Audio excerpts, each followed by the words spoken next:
Assalamualaikum warahmatullahi wabarakatuh. Kembali lagi di channel Radio Horor. Untuk kisah kali ini saya akan membawakan sebuah cerita yang ditulis oleh akun Twitternya @agil_r_saputra, yaitu sebuah kisah yang berjudul Bedong Mayit.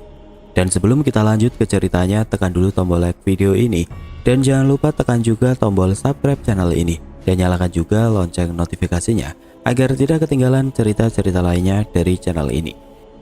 Dan buat teman-teman yang pengen membaca langsung ceritanya, nanti silahkan saja kunjungi linknya yang nanti akan saya sertakan di kolom deskripsi. Dan seperti apa untuk kisah kali ini? Langsung saja kita masuk ke ceritanya.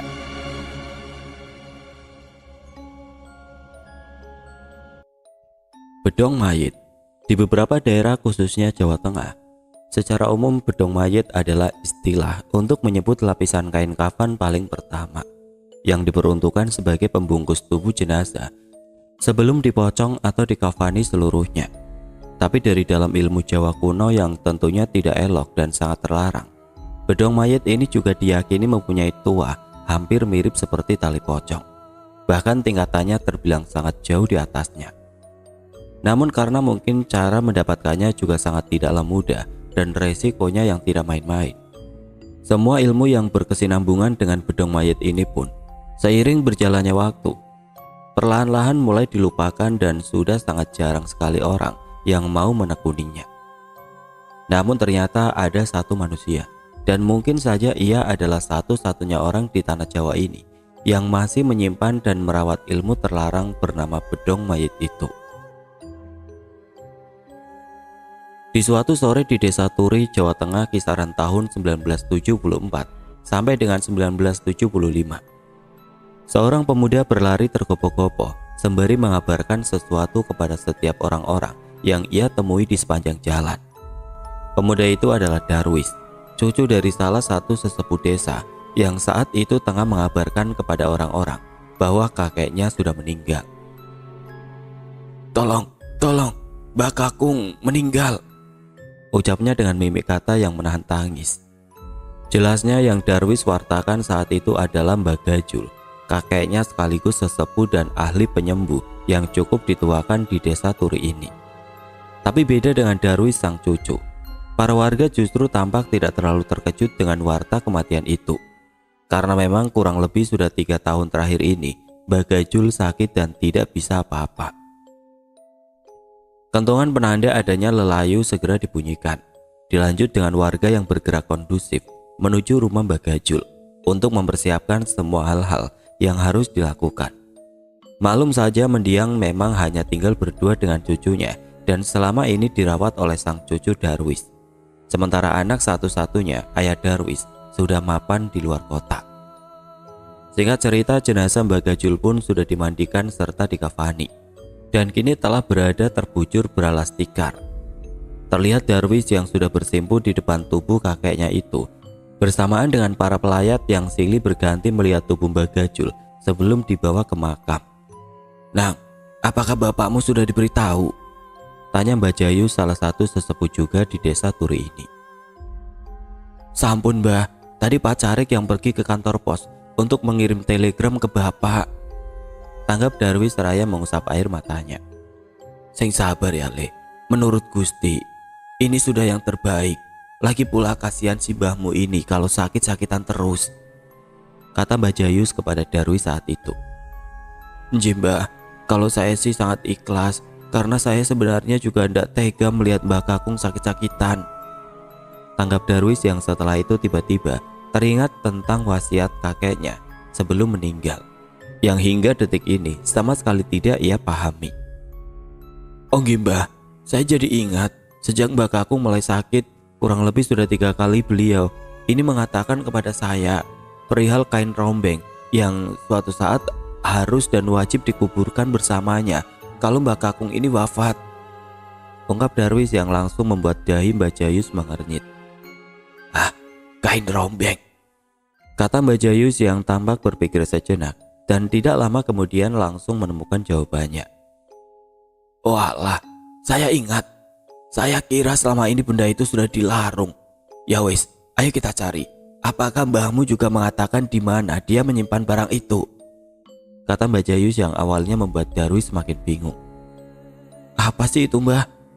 Tanya Darwis yang tidak lama kemudian dijawab oleh Mbah Jayus sembari mengajaknya bangkit untuk mencari barang itu, dimulai dari kamar Mbah Gajul. Wes, ayo berdiri, kita cari dulu barang itu, kata Mbah Jayus yang mengajak Darwis agar segera mencari kain rombeng itu. Hingga sesampainya di dalam kamar, barulah Mbah Jayus mengatakan bahwa kain rombeng yang menjadi wasiat dari Mbah Gajul itu adalah kain bedong mayit. Itu bedong mayit, Nang. Warisan turun-temurun dari si Mbah Buyutmu, jelas Mbah Jayus di dalam kamar mendiang Mbah Gajul, yang seketika membuat tengkuk Darwis sedikit bergidik. Waduh, apa itu Mbah? Tanya Darwis setelah itu. Wes, saya jelaskan nanti saja. Sekarang yang paling penting, kita harus segera menemukan itu, tanggap Mbah Jayus yang setelah itu langsung memulai pencarian di setiap bagian. Payah itu kalau sampai tidak ketemu, soalnya itu adalah wasiat terakhir. Pamali kalau kita tidak menurutinya, pasti ada maksud tertentu sampai-sampai simbahmu mewasiatkannya, ucap Mbah Jayus sembari terus mencari benda itu bersama Darwis. Sepertinya mereka telah mencari di semua sudut dan setiap jengkalnya kamar Mbah Gajul, dari kolong ranjang, bawah bantal, sampai di sela lipatan baju-baju yang berada di lemari. Tapi mereka tidak juga menemukan benda yang dimaksud. Hingga akhirnya mereka pun keluar sembari berpikir untuk mencarinya di tempat lain. Wajah Mbah Jayus terlihat memerah. Ada rasa takut yang coba untuk ia tutup-tutupi kala itu. Entah apa alasannya, yang jelas Mbah Jayus kembali berkali-kali mengulang perkataannya bahwa kain rombeng yang menurutnya adalah bedong mayit itu harus segera mereka temukan. Tenang Mbah, habis ini kita cari di ruangan lain, kata Paimin yang mulai merasa aneh dengan gelagat Mbah Jayus. Mungkin bagi Darwis yang masih muda, wasiat kakeknya itu bukanlah hal yang terlalu penting. Lagi pula itu kan hanya kain rombeng. Apa pentingnya sih? Kecuali kalau wasiat harta atau warisan, baru itu harus disampaikan, batin Darwis saat itu. Hingga sore pun berganti malam, liang lahat memang sudah siap beberapa jam lalu. Tapi hingga malam ini, jenazah Mbah Gajul belum dikebumikan. Itu semua atas saran dari orang-orang yang memilih untuk menunggu Pak Dirja, anak Mbah Gajul sekaligus ayah Darwis itu, menerima telegram dari Pak Carik tentang warta meninggalnya Mbah Gajul ini. Karena rasa-rasanya akan lebih elok jika anaknya satu-satunya itu menyaksikan sendiri jenazah ayahnya masuk ke dalam pusara. Tampak warga yang berkumpul di bawah tenda sederhana yang berdiri di depan rumah Mbah Gajul terlihat juga di sana. Darwis yang tengah mengobrol dengan para pemuda sebayanya. Tidak terlihat lagi raut kesedihan di wajahnya, karena mungkin sedang teralih oleh canda-canda dari teman-temannya itu. Malam itu Mbah Jayus kembali datang dan langsung kembali menemui Darwis. Ia bertanya lagi kepada cucu Mbah Gajul itu, apakah kain rombeng yang tadi sempat mereka cari itu sudah diketemukan atau belum. Dereng Mbah, besok saja Bapak yang nyari. Sepertinya dia lebih tahu perihal itu, jawab Darwis yang sebenarnya tidak terlalu peduli dengan wasiat dari kakeknya itu. Mendengar jawaban dari Darwis, Mbah Jayus pun berlalu sembari berpesan agar Darwis atau bapaknya itu besok benar-benar mencari benda itu sampai ketemu. Tapi baru saja Mbah Jayus beranjak dan duduk bersama orang tua sebayanya di sudut lain, tampak dua orang kakek-kakek menghampiri Darwis lagi. Ia Mbah Roso dan Mbah Mangun, salah dua dari sesepuh di desa Turi ini, yang mana beliau-beliau ini menanyakan hal yang kurang lebih sama seperti yang tadi ditanyakan oleh Mbah Jayus. Darwis pun menjawab sembari menghela nafasnya dengan mengulang jawaban yang tadi ia ucapkan kepada Mbah Jayus, bahwa ayahnya lah yang besok akan mencari bedong mayit atau kain rombeng itu. Dalam ketidakpahamannya, Darwis tentu merasa jengkel karena teman-teman kakeknya itu malah lebih serius mengurusi hal yang tidak rasional itu daripada menghargai perasaannya yang tengah berduka itu. Apa sih? Pasti Mbah Jayus yang memberitahu mereka. Lagian kenapa juga tadi saya malah memberitahu tentang wasiat dari Mbah Kakung itu, batin Darwis yang agaknya malah menyesal karena telah membicarakan wasiat itu. Sejatinya manusia yang paling sedih atas wafatnya Mbah Gajul adalah Darwis itu sendiri. Alasannya karena memang sejak ibunya meninggal dan ayahnya memilih kerja di luar kota, Dari usia 8 tahun, mendiang Bagajul dan mendiang Baruni, istrinya lah yang merawatnya. Tidak ditampik juga oleh Darwis bahwa saat ini ia benar-benar merasa sedih dan kehilangan. Tapi entah mengapa, khusus dalam konteks seni logika ini, Darwis merasa kalau itu bukanlah hal yang harus diseriusi. Mungkin memang sulit memasukkan sebuah ketidakmasuk akalan untuk menjangkau pikiran orang seperti Darwis, yang waktu itu baru menginjak usia yang ke-23 tahun. Singkat cerita, hari berikutnya kala itu sekitar pukul 10 pagi, Pak Dirja ayah Darwis pun tiba, menandakan bahwa telegram kiriman dari Pak Carik benar-benar telah sampai kepada anak Bagajul itu. Selayaknya orang yang kehilangan, tangisan Pak Dirja pun pecah seketika. Ia berjalan tertati-tati merangsek bergumul di antara para pelayat dan langsung dihampiri oleh Darwis yang matanya juga sudah mulai berair. Darwis pun memapa Pak Dirja, ayahnya yang baru tiba itu. Ia melangkah masuk dan langsung memperlihatkan jenazah Bagajul, hingga tangisan pun semakin pecah oleh Pak Dirja, begitu pula dengan Darwis. Kini di depan jenazah, ayah dan anak itu pun menangis bersama. Hingga setelah beberapa detik dan menit berlalu, Pak Dirja yang sudah agak bisa menata nafasnya pun berkata kepada Darwis agar jenazah Bagajul segera dimakamkan. "Min, panggilkan Pak Ustadz, kita bawa Mbak Kakung ke makam sekarang," pinta Pak Dirja kepada Darwis. Darwis pun keluar, menghampiri Pak Kaum yang kebetulan juga tengah duduk di antara para pelayat itu, perihal perintah dari ayahnya yang ingin jenazah kakeknya itu segera diberangkatkan. Hingga singkatnya di depan rumah, sekira mungkin 30-40 menit kemudian, jenazah Bagajul pun sudah berada di dalam keranda, bertutup dengan ambiang-ambiang lengkap juga dengan rangkaian bunga mawar dan pandan yang tersampir menyelempang di atasnya. Tampak kini Pak Lurah memberikan sepatah dua patah kata berlanjut dengan Pak Kaum yang mulai memanjatkan doa pengantar sebelum membawa jenazah Bagajul ke makam setempat. Suasana doa saat itu cukup hikmat. Semua orang menunduk, menengadahkan tangannya, tapi tidak dengan Darwis yang kini justru tampak gelisah, menoleh ke sana kemari seperti tengah mencari seseorang. Benar, lagi-lagi entah mengapa, di antara doa pengantar yang sedang dibacakan oleh Pak Kaum itu, tiba-tiba saja Darwis kepikiran akan wasiat kakeknya. Dengan gelisah, ia kini terlihat menerawangi setiap wajah para pelayat, berharap ada Mbak Jayus, Mbak Roso, ataupun Mbak Mangun di situ. Tapi nihil, karena ia pun segera sadar bahwa teman-teman kakeknya itu memang tidak ada. Darwis yang semakin gelisah kini terlihat menoleh ke arah ayahnya. Saat itu ia mulai berpikir untuk menyampaikan wasiat mendiang kakeknya itu, akan tetapi situasinya tidak mendukung, yang mana keadaan saat itu mulai membuatnya merasa sulit untuk merangkai kata-kata. Hingga waktu pun akhirnya terbuang bersamaan dengan doa dari Pak Kaum yang sudah selesai dipanjatkan. Jenazah Bagajul pun mulai diberangkatkan menuju makam dalam iring-iringan. Wasiat itu seperti semakin mengganggu pikiran Darwis. Sekali lagi ia menoleh dan mencari keberadaan teman-teman kakeknya. Sampai akhirnya Darwis pun mencoba untuk bertanya kepada para warga. Hingga setelah beberapa kali menanyakan kepada orang-orang yang berbeda, ia pun akhirnya mendapatkan jawaban yang pada intinya mengatakan bahwa mereka semua, yaitu Mbak Jayus, Mbak Roso ataupun Mbak Mangun, tiba-tiba sakit. Darwis pun pasrah dalam situasi ini dan mencoba untuk kembali berpikir logis. Hingga singkatnya setelah melalui semua prosesi, jenazah Bagajul pun akhirnya dimakamkan tidak sesuai seperti yang telah diwasiatkan. Sore pun berganti malam. Doa tahlil baru saja selesai dilaksanakan oleh para warga. Tampak kini Darwis duduk bersama dengan teman sebayanya, dengan perasaan bersalah yang kini mulai membayanginya. "Apa ndak apa-apa ya?" batin Darwis saat itu bersamaan dengan tepukan pundak dari ayahnya yang menyuruh dirinya untuk membelikan sebungkus rokok. "Bapak belikan rokok sana leh, 1 selop sekalian buat melekan orang-orang," pinta Pak Dirja kepada anaknya Darwis.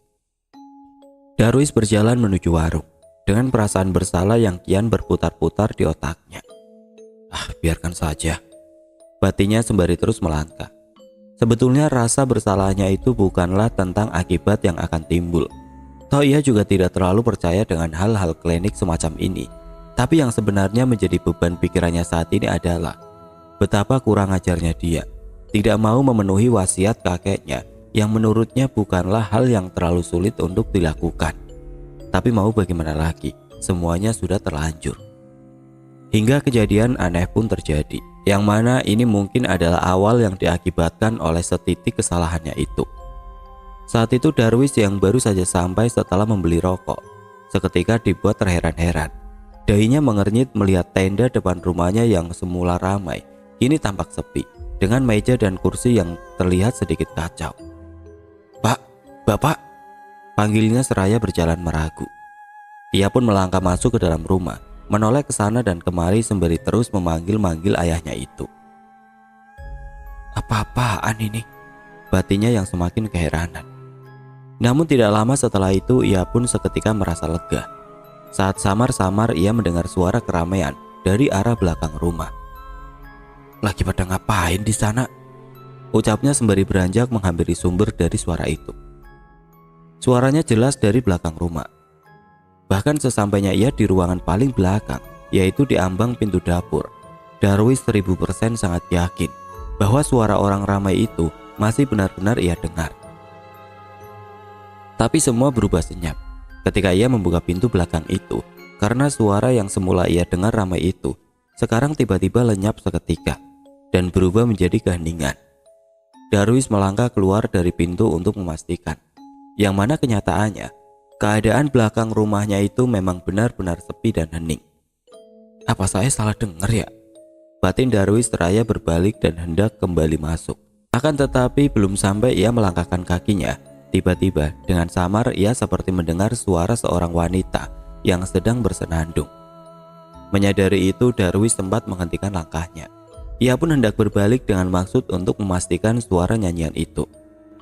Tapi belum sempat ia membalikan tubuhnya, tiba-tiba nyanyian itu berhenti bersamaan dengan suara wanita yang berkata sembari menepuk satu pundaknya. "Aku ini ada loh," ucap suara dari seorang wanita sembari menepuk pundak Darwis. Darwis terkejut bukan main, tapi entah apa yang ada di pikirannya saat itu, cucu Mbak Gajul itu justru malah membalikan badannya. Hingga terlihatlah kini tepat beberapa jengkal di depan matanya sosok yang baru saja berbicara dan menepuk bahunya itu. Sosok itu berupa wujud tubuh yang seluruhnya ditutupi oleh kain lusuh. Darwis sempat bertahan beberapa detik dalam keadaan itu, hingga akhirnya ia pun berlari keluar dan kembali bingung setelah melihat keadaan depan rumahnya yang ternyata masih ramai dengan orang-orang. "Mana rokoknya? Dipanggil-panggil kok malah nyelonong masuk aja," kata ayah Darwis yang seketika membuyarkan kebingungan itu. 13 hari sudah berlalu sejak meninggalnya Mbak Gajul. Darwis masih dibayangi oleh rasa bersalahnya. Apalagi 3 hari terakhir ini, desas-desus mulai tersebar di seluruh desa Turi tentang banyak rumah-rumah warga yang sering diketuk saat tengah malam. Ada asumsi liar yang berhembus bahwa ketukan itu adalah ketukan dari arwah Mbak Gajul yang tali pocongnya lupa dibuka. "Ah, tidak mungkin.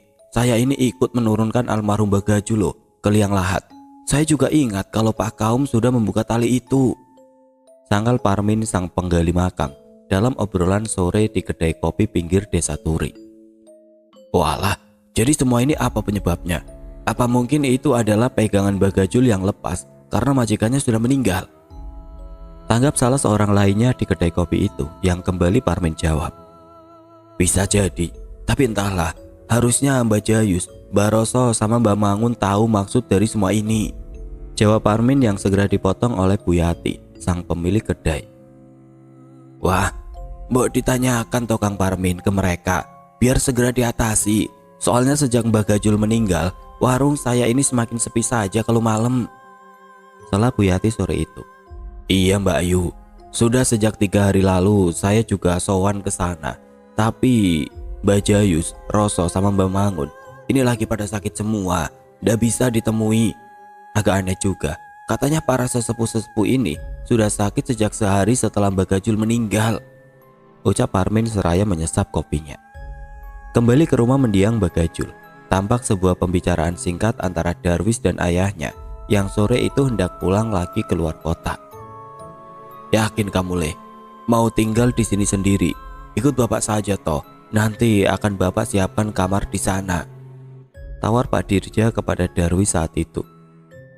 Ndak dulu lah Pak, mungkin besok setelah 40 hari Mbak Kakung, itu pun kalau Darwis mau, tolaknya tanpa memberikan alasan jelas. Ayahnya tidak heran dengan perangai Darwis. Ia sepertinya tahu kalau ada sesuatu yang tengah membebani anaknya itu.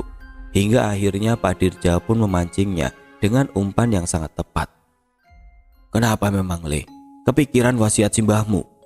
Ucap Pak Dirja yang seketika membuat Darwis terkejut. Loh, kok Bapak tahu?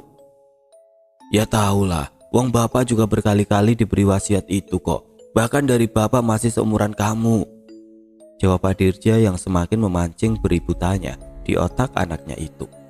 Loh, kok Bapak ndak bilang? Berarti Bapak tahu di mana kain rombeng itu? Tanya Darwis lagi. Wah, ndak tahu kalau itu. Sudah toh, ndak usah dipikir. Sebuah wasiat itu boleh kita turuti selama itu masuk akal dan orang aneh-anehi. Kalau bedong monyet itu kan ngeri toleh. Yang benar saja, kita harus memasukkan itu ke dalam pusara Mbak Kakung. Apa ndak menyalahi aturan agama? Kata Pak Dirja, yang sebenarnya menyiratkan kalau ada sebuah ketidakcocokan antara dirinya dengan mendiang Mbak Gajul. Oh, begitu, tanggap Darwis singkat. Meski alasan Pak Dirja cukup masuk akal, sebenarnya di titik ini Darwis agak tidak setuju. Apalagi jika berkaca pada kejadian ganjil yang tempo hari ia alami, yang sayangnya belum ia ceritakan kepada siapa-siapa. Bapak dengar ndak?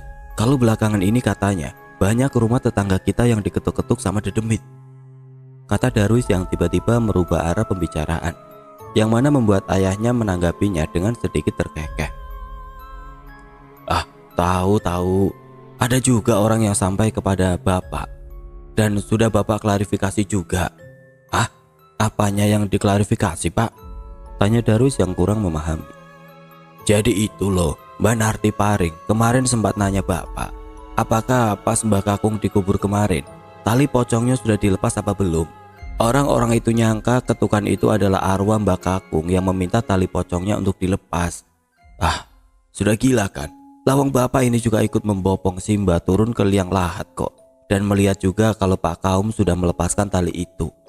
Beginilah orang-orang turi ini, sedikit-sedikit tahayul, tanggap Pak Dirja yang membuat Darwis anaknya mengangguk-anggukan kepalanya. Lagi pula kalau ketukan itu benar-benar terjadi, kenapa selama ini kita tidak mendengarnya di rumah ini? Sudahlah, Bapak yakin itu hanya isu yang sengaja disebarkan oleh orang yang tidak bertanggung jawab. Tugas Pak Dirja yang cukup membuat Darwis sedikit terpengaruh. Betul juga ya Pak. Tapi sepertinya paling tidak saya harus di rumah ini Pak. Paling tidak sampai 40 harinya Mbak Kakung. Saya takut kalau kita nanti malah jadi bahan gunjingan, kata Darwis yang mengembalikan topik awal pembicaraan mereka. Oh ya Le, benar-benar. Nanti pas 40 hari Bapak juga kesini lagi kok. Tapi yakin kamu tidak kesepian di rumah ini sendirian, ucap Pak Dirja. Beranilah Pak, kalau kesepian paling saya nyuruh Pak Ijo buat nemenin saya tidur di sini, jawab Darwis yang mengatakan masih ada Pak Ijo, sahabatnya, yang nanti bisa menemaninya di rumah ini. Pembicaraan itu pun usai. Bersamaan dengan mobil jemputan Pak Dirja yang sudah menunggu di depan rumah, Pak Dirja pun berangkat lagi keluar kota untuk mengurusi pekerjaannya, dan berjanji kepada Darwis kalau ia akan kembali lagi ke Turi nanti saat acara 40 hariannya Mbak Gajul. Sore pun berganti malam. Tampak di kediaman Mbak Jayus tengah terjadi pembicaraan yang cukup serius antara Mbak Jayus, istrinya, dan seorang nenek 70 tahunan yang bernama Mbak Pi. Beliau adalah dukun beranak sekaligus ahli suwuk dari desa sebelah. Malam itu Mbak Pi baru selesai mengobati Mbak Jayus yang konon sakitnya sekira hampir 2 minggu ini dikarenakan oleh sawan pati, yaitu penyakit sawan yang disebabkan oleh aura negatif dari orang yang meninggal. Meninggalnya Kang Gajul membuat saya menginjakan kaki lagi di desa Turi ini setelah sekian puluh tahun, kata Mbak Pik, yang kurang lebih menjelaskan bahwa setelah meninggalnya Mbak Gajul, mulai sekarang sepertinya ialah yang akan menggantikan tugasnya sebagai tukang suwuk di desa tetangganya. Benar Mbak Yu, Sepertinya panjenengan bakalan banyak dimintai tolong sama orang sini, tanggap Mbak Suri, istri Mbak Jayus. Semoga saja selalu diberikan kesehatan di usia tua ini, sambut Bapi yang tidak lama kemudian ditimpal oleh Mbak Jayus yang mengatakan masih ada 2 orang temannya yang sepertinya butuh pertolongan Bapi. Mbak Ayu, sampean harus ke rumah Roso dan Mangun. Sepertinya mereka juga mengalami hal yang sama seperti saya. Salah Mbak Jayus yang saat itu mengatakan bahwa 2 temannya, yaitu Mbak Roso dan Mbak Mangun, juga tengah ambruk dalam waktu yang sama seperti dirinya, yaitu sejak sehari setelah Mbak Gajul meninggal. Oh iya Kang, habis ini saya ke sana. Memang begitulah resikonya Kang. Kalau seseorang kuncen atau tetua meninggal, yang sedih itu bukan hanya manusia hidup, para lelembut dan jiwa leluhur desa ini juga ikut merasakan susahnya, sehingga tulahnya menyebar kemana-mana, ucap Bapi yang ditimpal oleh istri Mbak Jayus yang tiba-tiba bercerita tentang rumor rumah-rumah warga desa Turi ini yang pintunya sering mendapatkan ketukan kala tengah malam. Apa benar begitu Bune? Tanggap Mbak Jayus. Kalau menurut orang-orang sih begitu.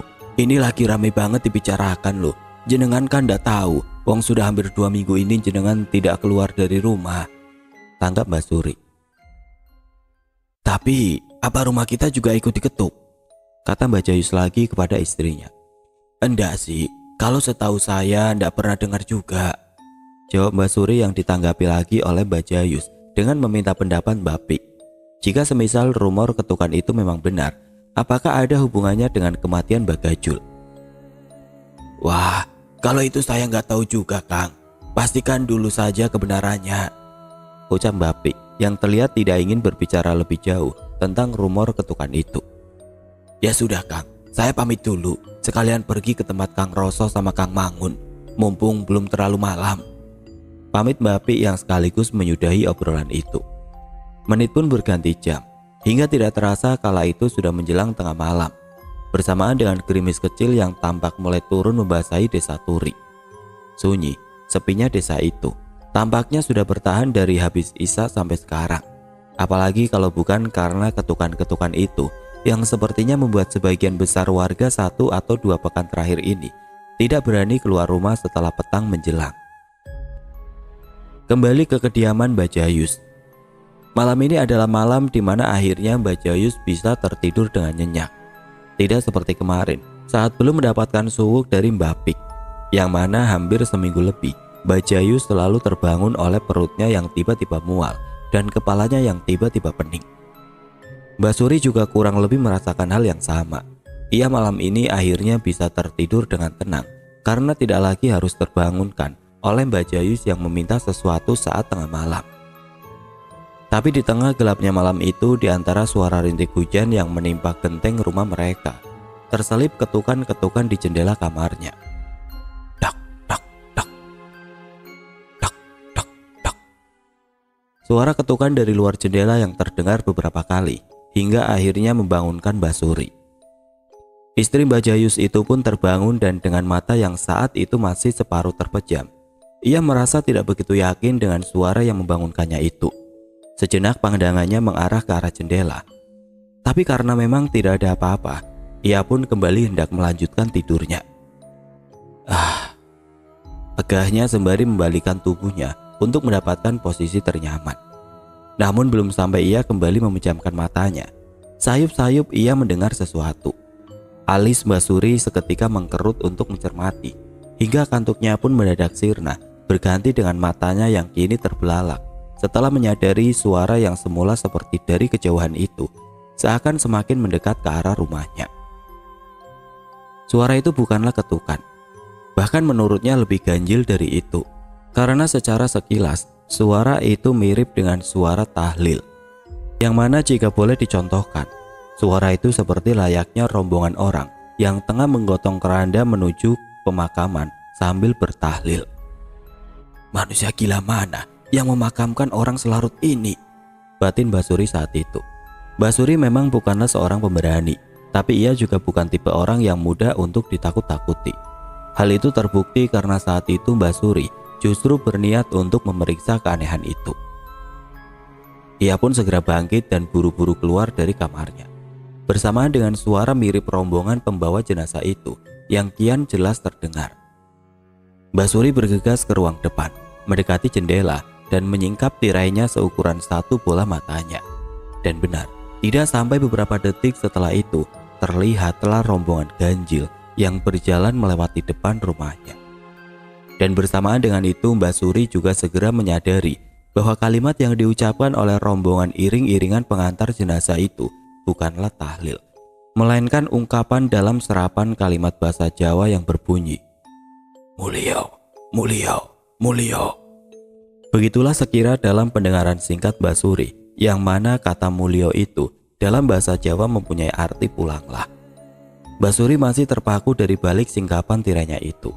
Hingga akhirnya setelah rombongan jenazah itu sudah benar-benar lewat dan semakin jauh dari rumahnya, barulah ia sadar dan langsung bergegas kembali ke kamarnya.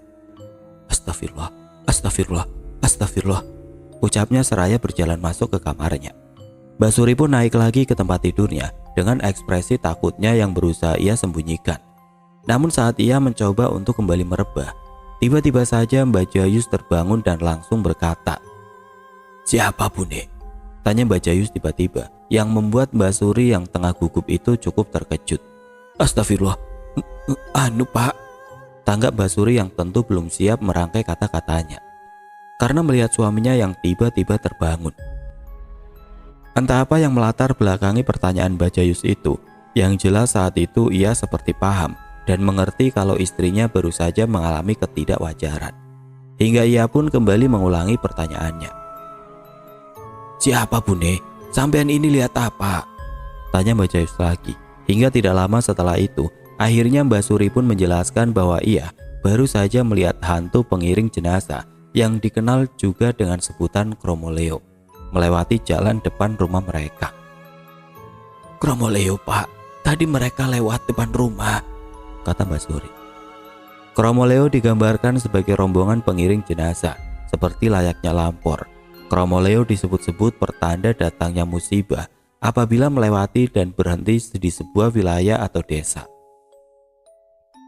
Mbak Jayus tertegun mendengar jawaban dari istrinya itu. Ia terlihat menarik nafas panjang sembari berulang kali mengusap wajahnya. Pikiran Mbak Jayus seketika langsung tertuju kepada Darwis. Ia menduga kuat kalau cucu Mbak Gajul itu tidak benar-benar menjalankan wasiatnya.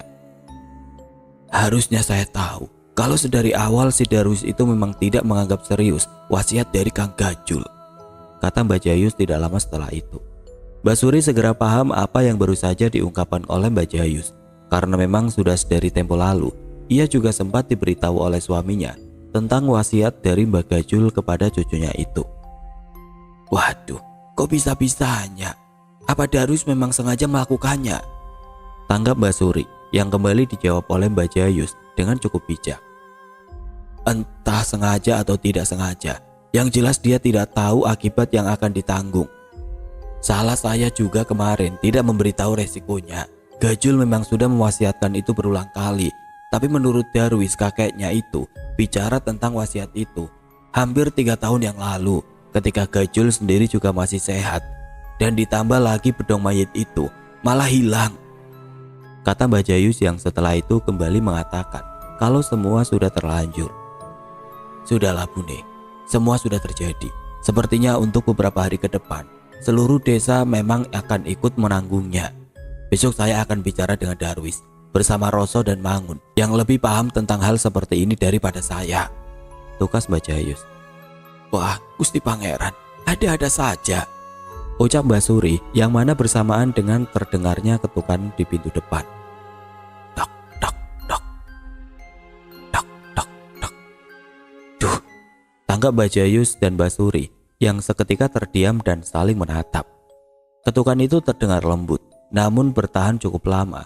Tentu mereka berdua memilih untuk mengabaikannya. Hingga akhirnya ketukan itu pun terhenti bersamaan dengan suara gemuruh hujan yang tiba-tiba turun cukup deras. Pagi menjelang, desa Turi segera gempar.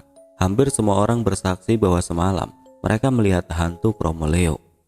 Ternyata hantu pengiring jenazah itu benar-benar mengelilingi desa Turi ini semalam. Akan tetapi ada hal yang ternyata menambah kegemparan waktu itu. Yang mana itu adalah warta kematian satu-satunya sesepuh wanita di desa Turi ini. Beliau adalah Mbah Narti Paring. Orang yang kemarin juga sempat bertanya kepada Dirja, ayah Darwis atau anak dari Mbah Gajul itu. Yang mana ia bertanya, apakah ketika dimakamkan, tali pocong Mbah Gajul sudah dilepaskan. Meninggalnya Mbah Narti tampak tidak biasa, karena banyak warga yang bilang kalau kemarin beliau terlihat bugar-bugar saja dan masih bertegur sapa di ladang. Hingga salah satu cucunya yang bernama Suranto bersaksi bahwa semalam ia melihat neneknya itu melempari Kromoleo yang melewati depan rumahnya. Saya tidak ngelihat, saya hanya mendengar saja dari dalam kamar. Semalam Mbak Putri ngamuk rombongan Wilwo, memaki-maki sambil melemparinya, tapi saya tidak berani keluar, ucap Suranto, cucu Mbak Narti Paring itu dalam kesaksiannya. Warta itu pun sampai di telinga Mbah Jayus yang langsung mendiskusikannya dengan Mbah Roso dan Mbah Mangun siang hari, beberapa saat setelah Mbah Narti dikebumikan. Sepertinya bedong mayit itu memang tidak berhasil diketemukan oleh Darwis dan tentunya tidak bisa ikut dikuburkan bersama Gajul, kata Mbah Mangun. Iya betul, karena tidak mungkin Kromoleo dari Lembah Pati itu turun kalau tidak dipancing oleh si bedong mayit itu yang sekarang sudah berkeliaran, tanggap Mbah Roso yang menyebut nama Gumuk Pati, suatu lembah di selatan desa Turi ini yang konon menjadi tempat di mana hantu pengiring jenazah itu berasal. Brengsek, saya sebenarnya kecewa dengan kegagalan Gajul mendidik anak dan cucunya. Beginilah jadinya, wasiat sepele itu diabaikan begitu saja, kata Mbah Roso lagi, yang segera ditanggapi oleh Mbah Jayus. Wis Kang, wis, tidak ada gunanya kita menyalahkan. Yang terpenting sekarang adalah ke rumah Gajul untuk mencari barang itu, ucap Mbah Jayus yang kali ini disela oleh Mbah Mangun. Jangan sekarang, kita ini baru saja sembuh dari sawan Pati. Sawan dari mana lagi kalau bukan dari kematian teman kita Gajul. Dan baru tadi pagi ini kita sedikit bugar. Kalau kita ke sana sekarang, saya yakin kita bisa ambruk lagi, ucap Mbah Mangun yang tidak lama kemudian kembali berkata, saya ini curiga kalau sakitnya kita hampir 2 pekan ini adalah ulah si bedong mayit itu, agar kita tidak turut mencari dan menguburkannya bersama jasad Gajul. Dan sebenarnya kita ini masih beruntung loh, Darwis tempat mengingat wasiat itu. Coba saja kalau Darwis tidak bicara, mungkin kita juga tidak akan tahu kalau Gajul masih menyimpan bedong mayit itu. Lama ini kita tahunya barang itu sudah dilarung toh, tambah Mbah Mangun yang dibalas oleh Mbah Roso dan Mbah Jayus dengan anggukan kepala. Tapi para warga sekarang tetap perlu ditenangkan, kata Mbah Roso beberapa saat setelah itu. Ya, nanti kita ngomong bareng-bareng dengan Pak Carik, biar dia saja yang mewartakannya kepada warga, jawab Mbah Mangun kembali. 3 sesepuh itu pun kembali larut dalam obrolan, membahas tentang kain rombeng yang mereka sebut bedong mayit itu, dengan opini-opini yang kebanyakan menyudutkan mendiang Mbah Gajul. Menurut mereka memelihara bedong mayit adalah kebodohan yang disengaja. Memang siapapun yang memilikinya akan membuat jin dan lembut tunduk atas perintahnya. Tapi jika tidak ada penerusnya, inilah yang terjadi. Entitas yang menghuni kain rombeng itu akan lepas dan bertindak sendiri, seperti mengajak teman serupanya untuk turun mengganggu manusia, bahkan kemungkinan bisa mencelakai. Tapi seandainya Darwis mau, sebenarnya bisa menyelesaikan masalah ini tanpa repot dan membuat kegaduhan. Karena si bedong mayit itu kan hanya mau tunduk dengan keturunan dari pemilik sebelumnya. Selam Mbah Roso di tengah obrolan itu yang tidak lama kemudian langsung disanggah oleh Mbah Jayus. Jangan Kang, mau buat apa benda itu di zaman seperti sekarang ini? Lagi pula, apa Darwis mau? Sudah benar Gajul mewasiatkannya agar turut dikubur bersama dirinya. Kita teruskan saja apa yang menjadi keinginan Gajul, kata Mbah Jayus yang kembali ditanggapi oleh Mbah Roso. Iya, benar sih. Tapi seandainya ini hanya berandai-andai saja. Apakah mungkin ini hanya gangguan lelembut biasa yang tidak ada hubungannya dengan bedong mayit itu? Aliasnya masih ada kemungkinan kalau barang itu sebenarnya memang benar-benar sudah dilarung oleh Gajul. Seperti sepengetahuan kita sebelum ini, apakah mungkin? Kata Mbah Roso yang segera disambut oleh Mbah Mangun. Amin, amin. Kalau itu yang terjadi sih, mungkin kita tidak akan terlalu repot. Tapi sebaiknya kita pastikan dulu saja kepada Darwis, apakah dulu Gajul memang pernah benar-benar mewasiatkannya. Sambut Mbak Mangun yang mana itu bersamaan dengan kedatangan Pak Carik dengan tergopoh-gopoh. Wah, kebetulan sekali ini, baru saja kita mau menemui panjenengan. Sambut mereka atas kedatangan Pak Carik yang dengan ekspresi gelisahnya, ia langsung berkata, Mbak Mangun, Mbak Roso, Mbak Jayus, sebetulnya apa sih yang terjadi? Desa ini punya salah apa? Buka Pak Carik yang setelah itu bercerita tentang kejadian yang selama ini ia alami. Ceritanya kurang lebih sama dengan orang kebanyakan, yang mana semalam Pak Carik melihat Kromolio dan mendengar beberapa kali ketukan di pintu rumahnya. Seumur hidup baru kali ini saya melihat dedemit dengan mata kepala saya sendiri, dan baru kali ini saya benar-benar percaya bahwa hantu Kromolio yang menjadi penunggu Gumuk Pati itu bukan sekedar cerita dongeng masa kecil saya, ucap Pak Carik dengan wajah resahnya. Ketiga sesepuh itu tampak sejenak terdiam mendengar cerita dari Pak Carik. Mereka pun kini terlihat saling menatap, dan tidak lama setelah itu mereka pun mencoba untuk memberi penjelasan.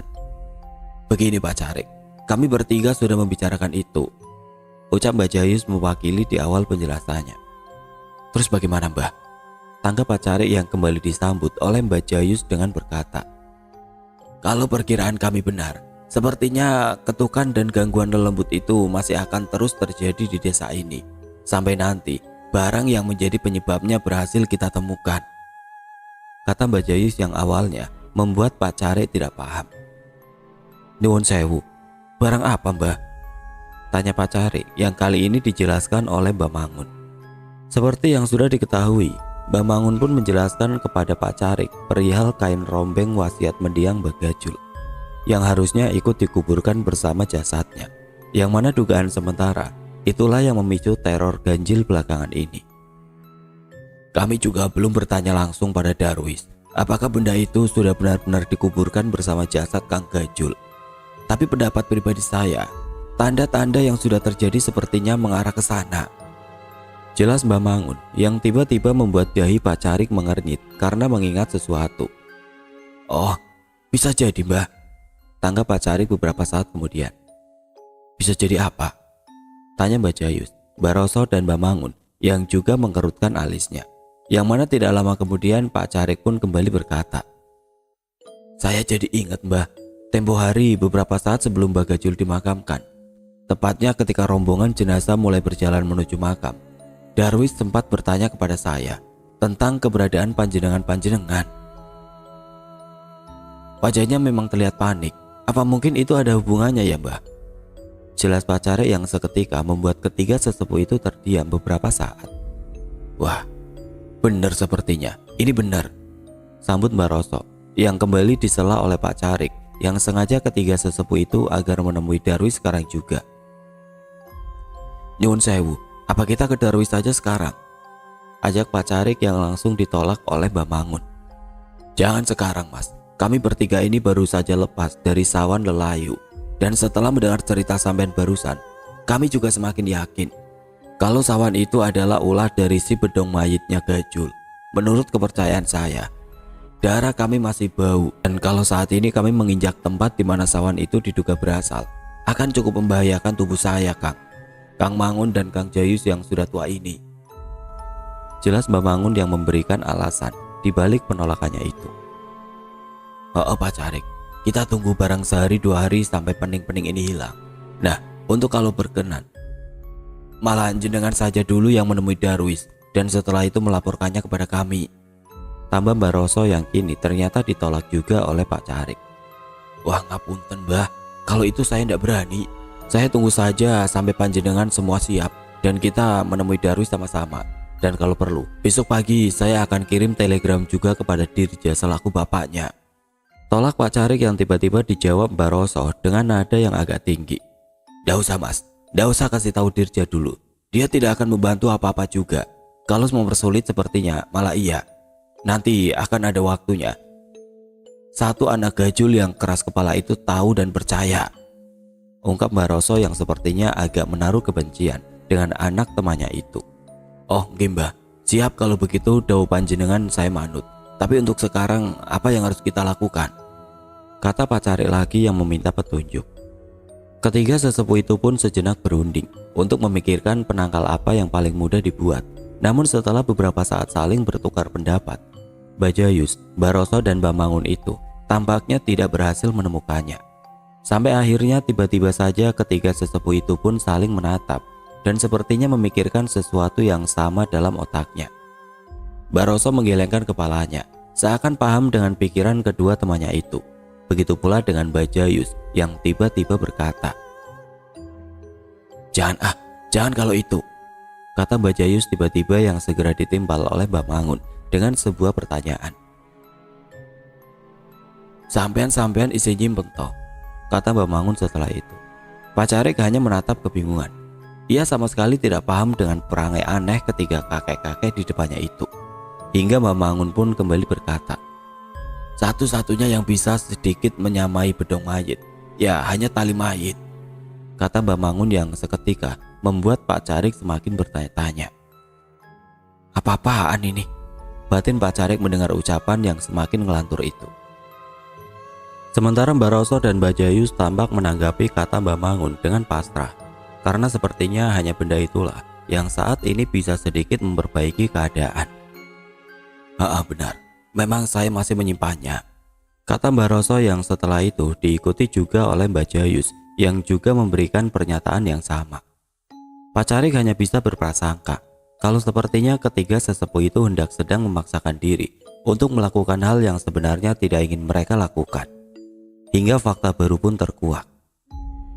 Yang mana fakta itu adalah perihal Bamangun, Baroso dan Bajayus yang ternyata memiliki tali mayit. Berbeda dengan tali pocong yang mengikat bagian atas kepala jenazah, tali mayit ini adalah tali yang mengikat bagian lain selain kepala dari jenazah yang sudah dikafani. Bisa juga bagian leher, tengah, paha, ataupun kaki. Tapi apakah barang yang sudah kita kubur puluhan tahun lalu itu masih utuh? Ucap Bajayus yang kembali dijawab oleh Bamangun. "Yang penting kita masih ingat di mana kita menguburnya. Lagi pula barang itu kan di dalam peti, pastilah masih utuh," kata Bamangun. Pak Carik hanya bisa ternganga mendengar pembicaraan tidak lazim dari ketiga sesepuh di desanya itu. Hingga Baroso pun berpesan kepadanya agar merahasiakan hal ini. "Gini Mas Carik, pokoknya jenengan diam saja, jangan bilang siapa-siapa tentang bedong mayit Kang Gajul. Begitu juga dengan benda yang baru saja kami bicarakan ini," kata Baroso yang langsung disanggupi oleh Pak Carik. "Nggih Mbah, sendiko dawu, siap laksanakan. Terus bagaimana ini jalan keluarnya? Paling tidak untuk menenangkan orang-orang. Soalnya saya kesini ini juga atas kemauan dari banyak warga yang ketakutan," kata Pak Carik yang kali ini dijawab oleh Mbak Mangun. "Sudah Mas, katakan sama warga sedang diurus oleh para tetua. Paling tidak nanti malam jenengan kesini lagi. Kami akan berikan 3 barang itu untuk dikuburkan di Gapura perbatasan desa dan ambang pintu jalan Lembah Pati," ucap Mbak Mangun yang kembali ditimpal oleh Pak Carik. "Waduh, kalau saya yang harus melakukannya sendiri, saya tidak berani Mbah, ngapunten. Apa saya boleh mengajak orang lain?" Boleh Mas. Yang penting orang lain jangan sampai tahu kalau itu adalah tali mayit kepunyaan kami," kata Mbak Mangun lagi. "Nggih Mbah, siap. Tapi apakah ini manjur Mbah?" kata Pak Carik lagi yang sepertinya agak meragu. Hingga kini Bajayus yang menjawabnya. "Manjur Mas, tenang saja. Paling tidak tali mayit itu bisa meredamnya sampai bedong mayit itu ditemukan. Sudah, sekarang panjenengan kabari warga saja. Sementara kami akan mulai mempersiapkannya." Pak Carik pun pamit. Dan sore itu juga ketiga sesepuh itu langsung bergegas menuju belakang rumahnya masing-masing, sembari membawa cangkul kecil untuk menggali tali mayit yang sudah mereka kuburkan puluhan tahun yang lalu. Ketiga pria senja itu pun mulai menggali di pekarangan belakang rumah mereka masing-masing. Beruntung ingatan kakek-kakek itu masih tajam, sehingga cucukan wangkilnya langsung berada tepat di titik di mana barang terlarang itu dikuburkan. Singkatnya, setelah daya dan upaya dengan nafas-nafas tuanya, tali mayit yang harusnya sudah mereka lupakan itu pun akhirnya mereka pungut lagi.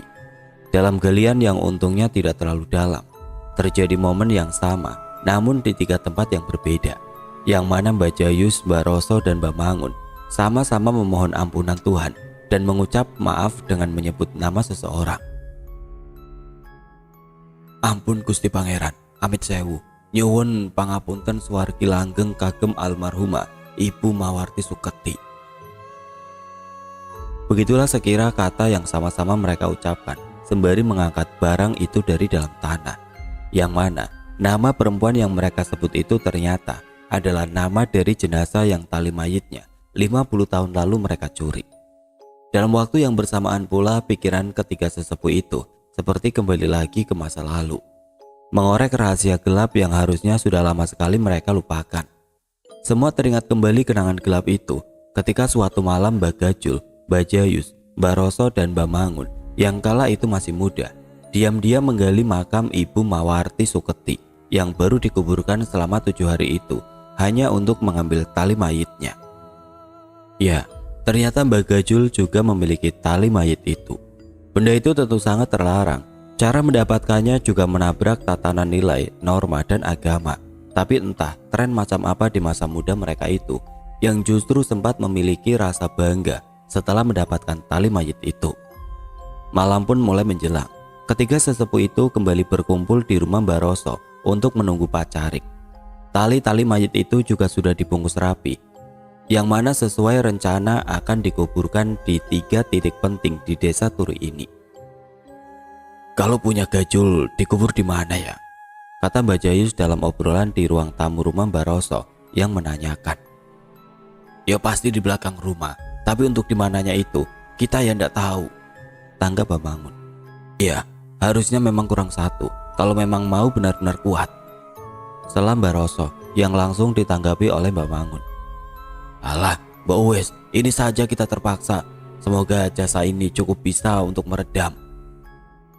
Tanggap Mbak Mangun yang setelah itu kembali berkata, saya tahu kalau kita ini sebenarnya enggan, karena tidak bisa kita bantah. Barang tali mayit ini adalah dosa besar kita di masa lalu. Tapi mau bagaimana lagi? Semoga saja ini menjadi penembusan kita. Tambah Mbak Mangun yang mana kebetulan bersamaan dengan kedatangan Pak Carik yang kala itu datang berdua bersama Parmin, penggali kubur. Waalaikumsalam. Weh, monggo-monggo. Berdua saja ya ini. Sapa ketiga sesepuh yang langsung dijawab oleh Pak Carik. Enggak Mbah, kami hanya berdua. Para warga juga sudah saya kasih kabar. Pokoknya mereka pasrah memberi kuasa penuh dan meminta tolong kepada panjenengan. Jawab Pak Carik malam itu. Untuk sejenak mereka semua pun berbahasa basi, dan setelah itu masuklah mereka ke dalam inti rencana malam ini, yang mana sesuai agenda yang tadi sore Mbak Mangun katakan. Sekarang Pak Carik dan Parmin diperintahkan untuk menguburkan ketiga bungkusan hitam yang berisi tali mayit itu di 3 titik tempat di desa Turi ini, itu di Gapura, perbatasan desa Turi dan desa sebelah, dan di ambang pintu jalan setapak menuju Lembah Pati. Sudah cukup. Sekarang silakan kuburkan bungkusan itu kira-kira seukuran 2 jengkal tangan panjenengan di tempat yang tadi saya sebutkan. Tugas Mbak Mangun yang segera disusul oleh berangkatnya Pak Carik dan Parmin untuk menguburkan benda-benda itu. Menit pun berganti jam. Dengan malam yang kini sudah semakin larut, para sesepuh berada di rumahnya masing-masing. Detik ini mereka masih terjaga, menunggu cemas, berharap 3 tali mayit yang sudah tertanam di 3 titik itu benar-benar bisa bekerja untuk menghalau para lelembut yang kuat disangka telah digerakkan oleh jin bedong mayit milik mendiang Mbak Gajul itu. Masih di malam yang sama, di rumah Mbak Mangun tampak wajahnya yang resah gelisah. Berulang kali ia juga terlihat keluar masuk dari rumahnya, yang mana itu Mbak Mangun lakukan untuk melihat keadaan sekitar Gapura desa Turi yang kebetulan cukup terlihat jelas dari teras rumahnya. Sudah Pak, jenengan itu tidur saja, sudah malam loh ini. Malah warawiri tidak jelas, kata Mbak Sulami, istri Mbak Mangun, ketika melihat Mbak Mangun yang kembali masuk lagi ke rumahnya. Bentar Buni, cuma mau memastikan saja apakah mereka benar-benar bisa tertahan, jawab Mbak Mangun. Alah, demit kok ditungguni. Ini sudah jam 12 lebih loh, tanggap Mbak Sulami dengan kesal.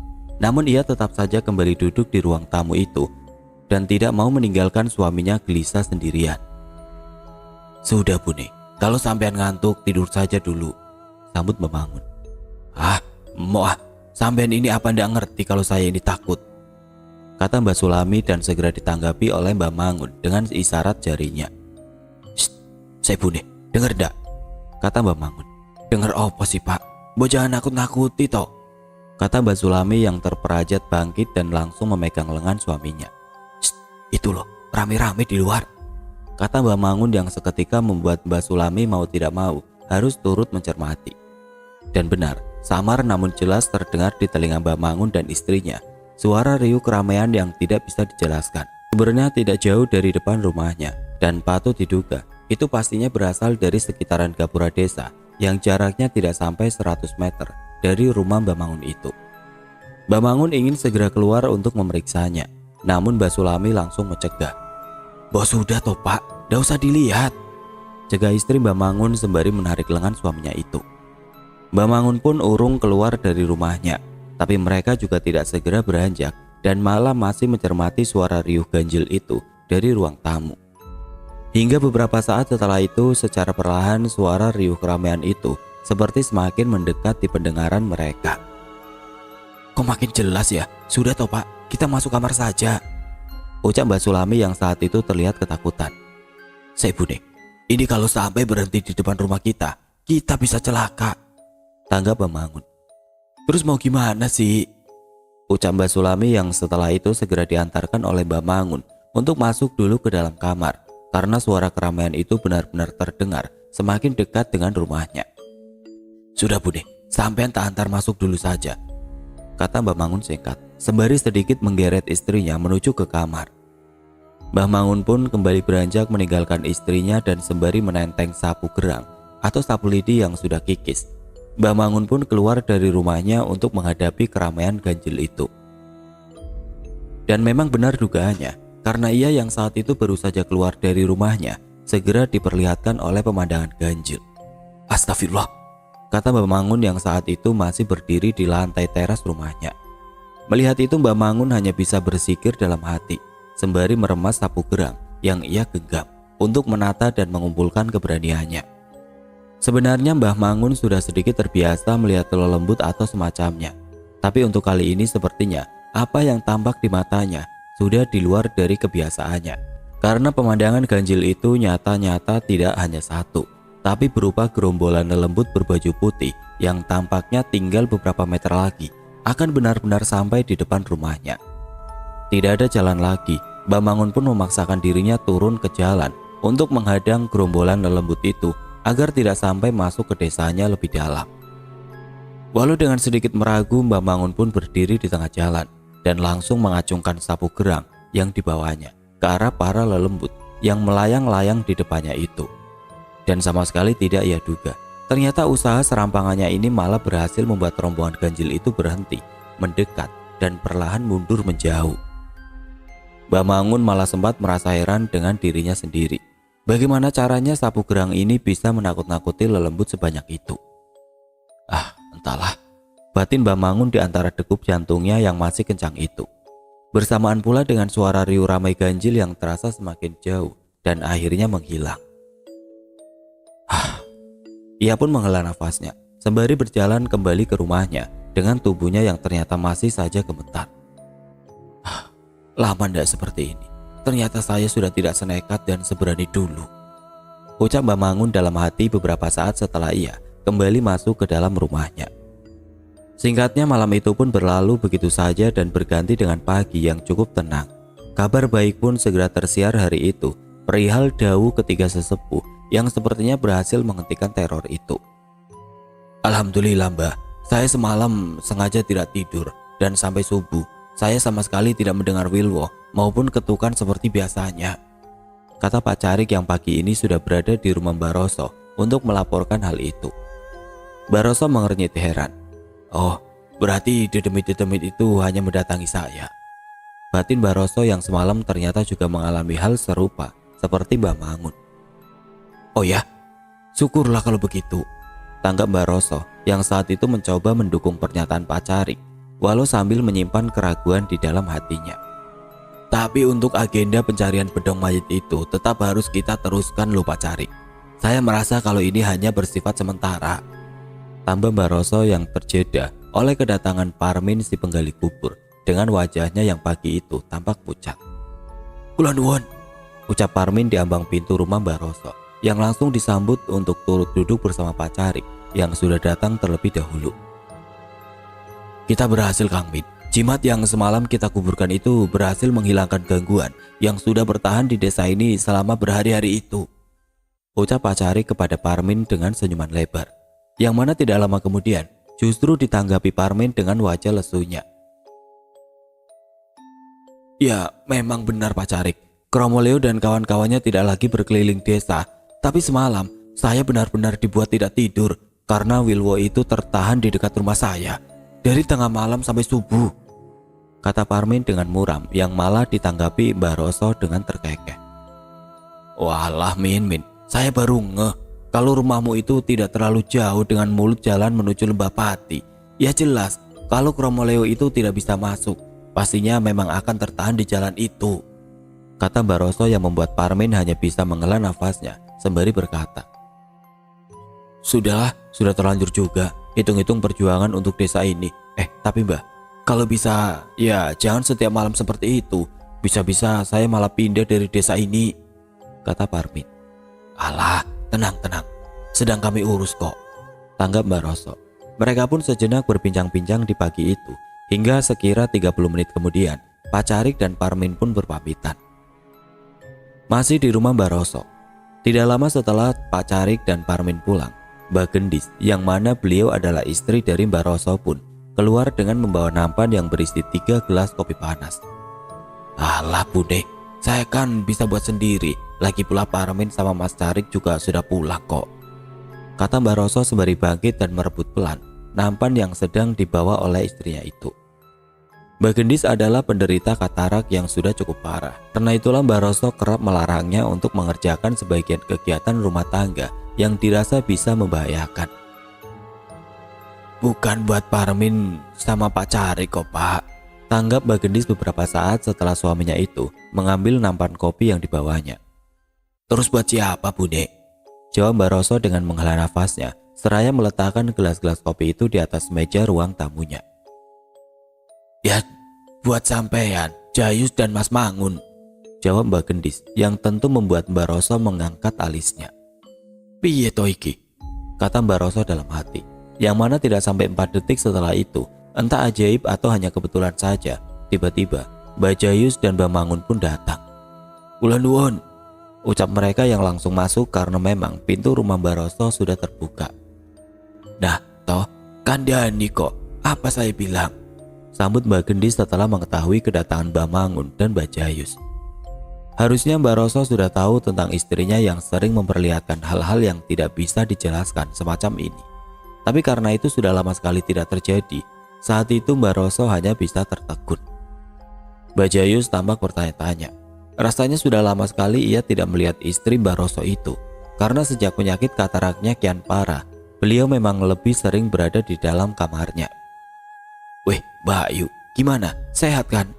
sapa Mbak Jayus kepada istri Baroso itu, yang mana langsung ditimpal oleh Mbak Mangun dengan ekspresi yang sedikit agak berbeda.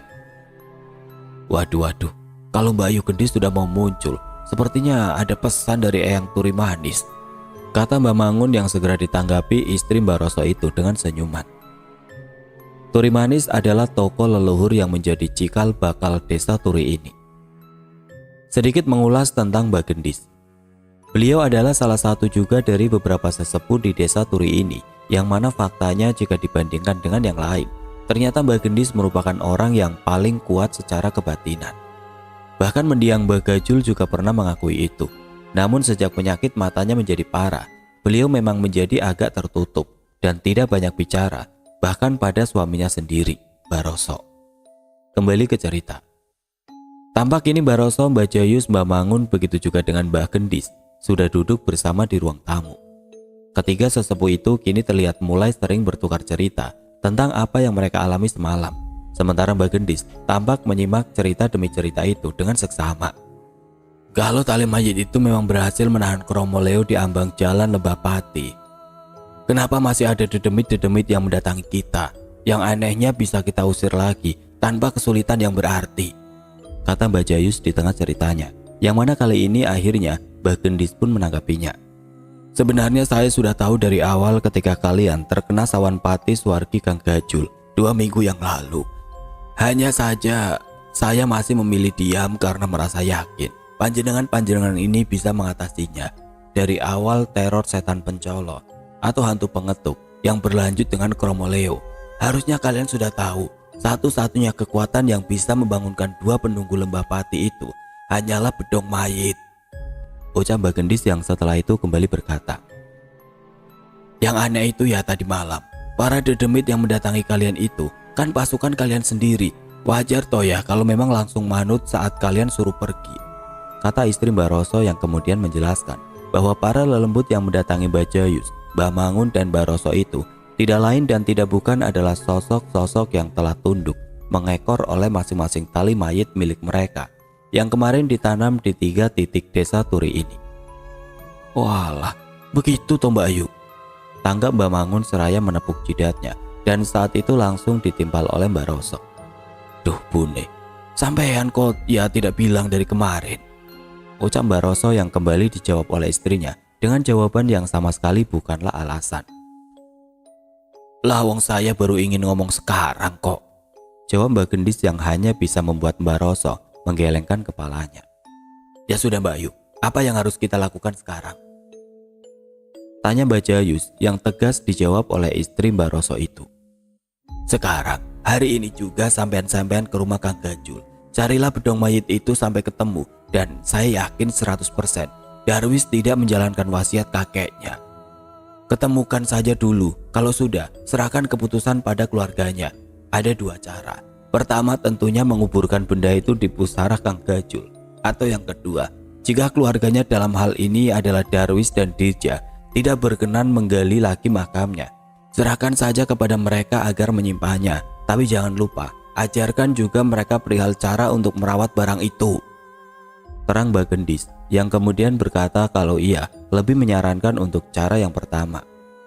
Sebisa mungkin arahkanlah Darwis dan ayahnya itu bahwa cara yang paling tuntas adalah dengan menguburnya.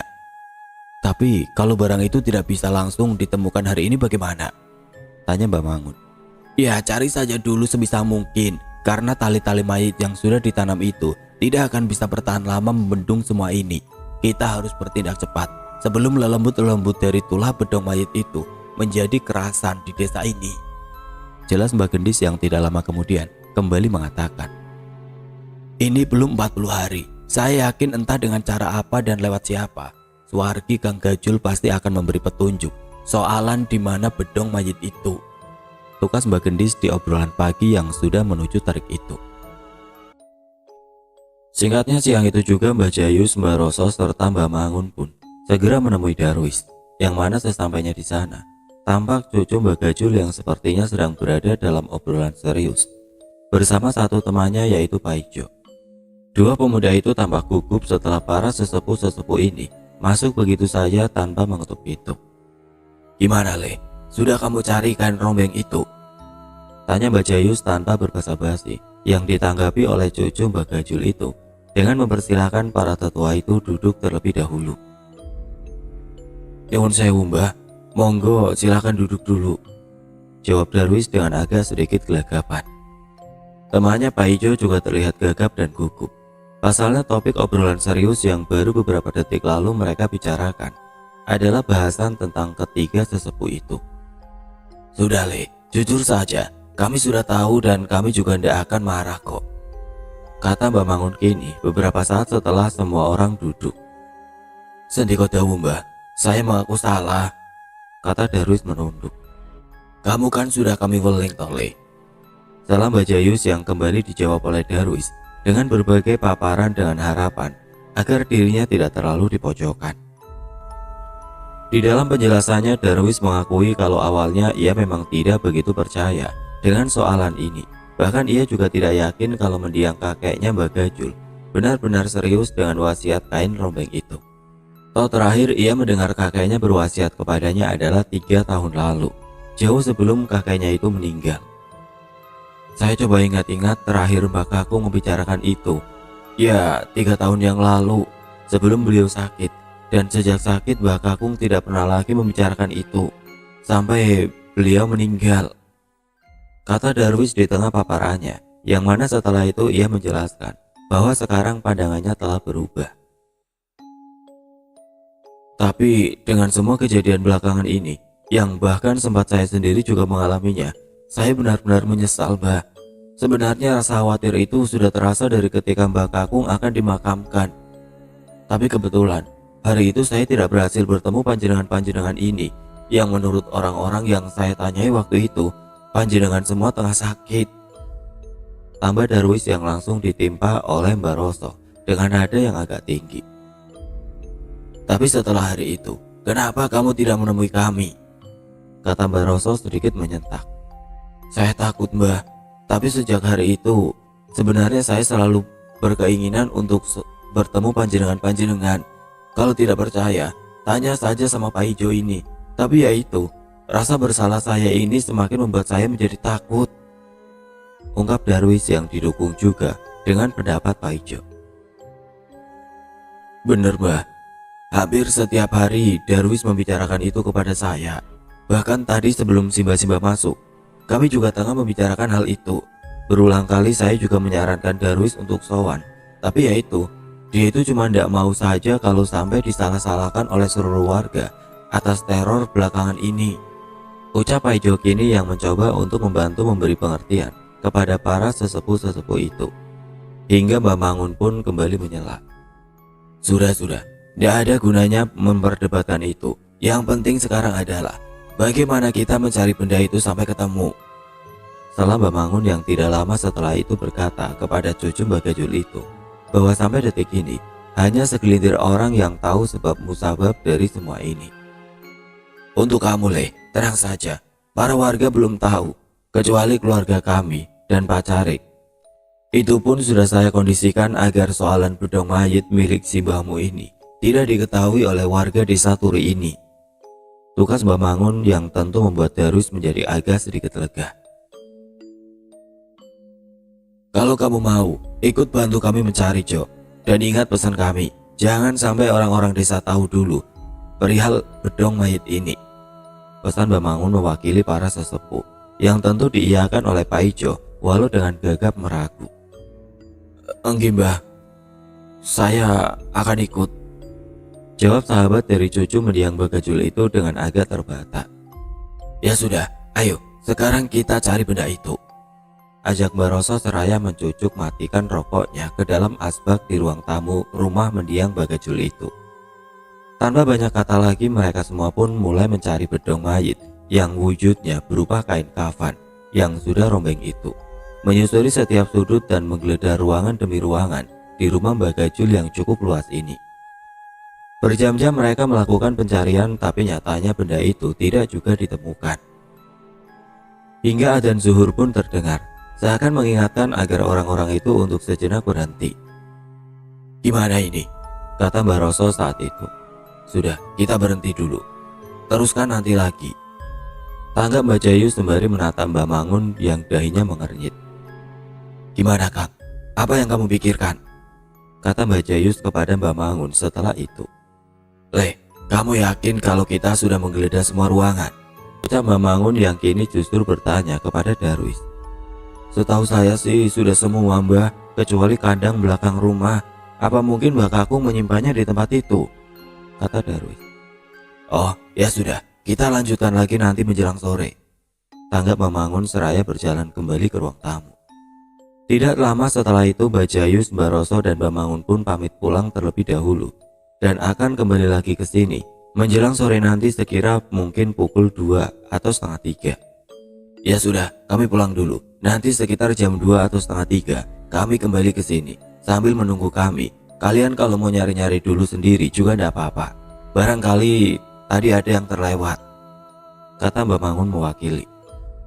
Ketiga sesepuh itu pun berjalan pulang dengan pikiran masing-masing yang sama-sama mencoba untuk mengingat dan mencari petunjuk yang sekiranya berhubungan atau mengarah ke bedong mayit itu. Kembali lagi ke Darwis bersama Pak Ijo yang kini terduduk bingung di ruang tamu. Berulang kali mereka berdua terlihat menghela nafas dan mengusap wajahnya, menunjukkan sebuah kegelisahan. Semoga saja bisa cepat ketemu Yojo, kata Darwis dengan wajah resah dan bersalahnya, yang mana dengan bijak segera ditenangkan oleh Pak Ijo. Alah, tenang saja, ketemu, kata Pak Ijo yang juga memberi sedikit pandangannya agar cucu mendiang Bagajul itu tidak terlalu menyalahkan diri sendiri. Kalau menurut pandangan saya, kamu ini malah tidak salah, Kodar. Begini ya, toh walaupun waktu itu di hari pertama kamu serius dengan wasiat ini dan benar-benar mencari, saya yakin barang itu juga tidak bakal ketemu. Buktinya tadi, kita udah mengobrak-abrik seluruh ruangan di rumah ini, tetap tidak ketemu toh, kata Pak Ijo kepada Darwis. Iya juga sih Jo. Ampunilah dosa-dosa Mbak Kakung, tanggap Darwis sembari menghela nafas panjangnya. Menit pun berganti jam dengan keadaan yang kurang lebih masih sama seperti tadi.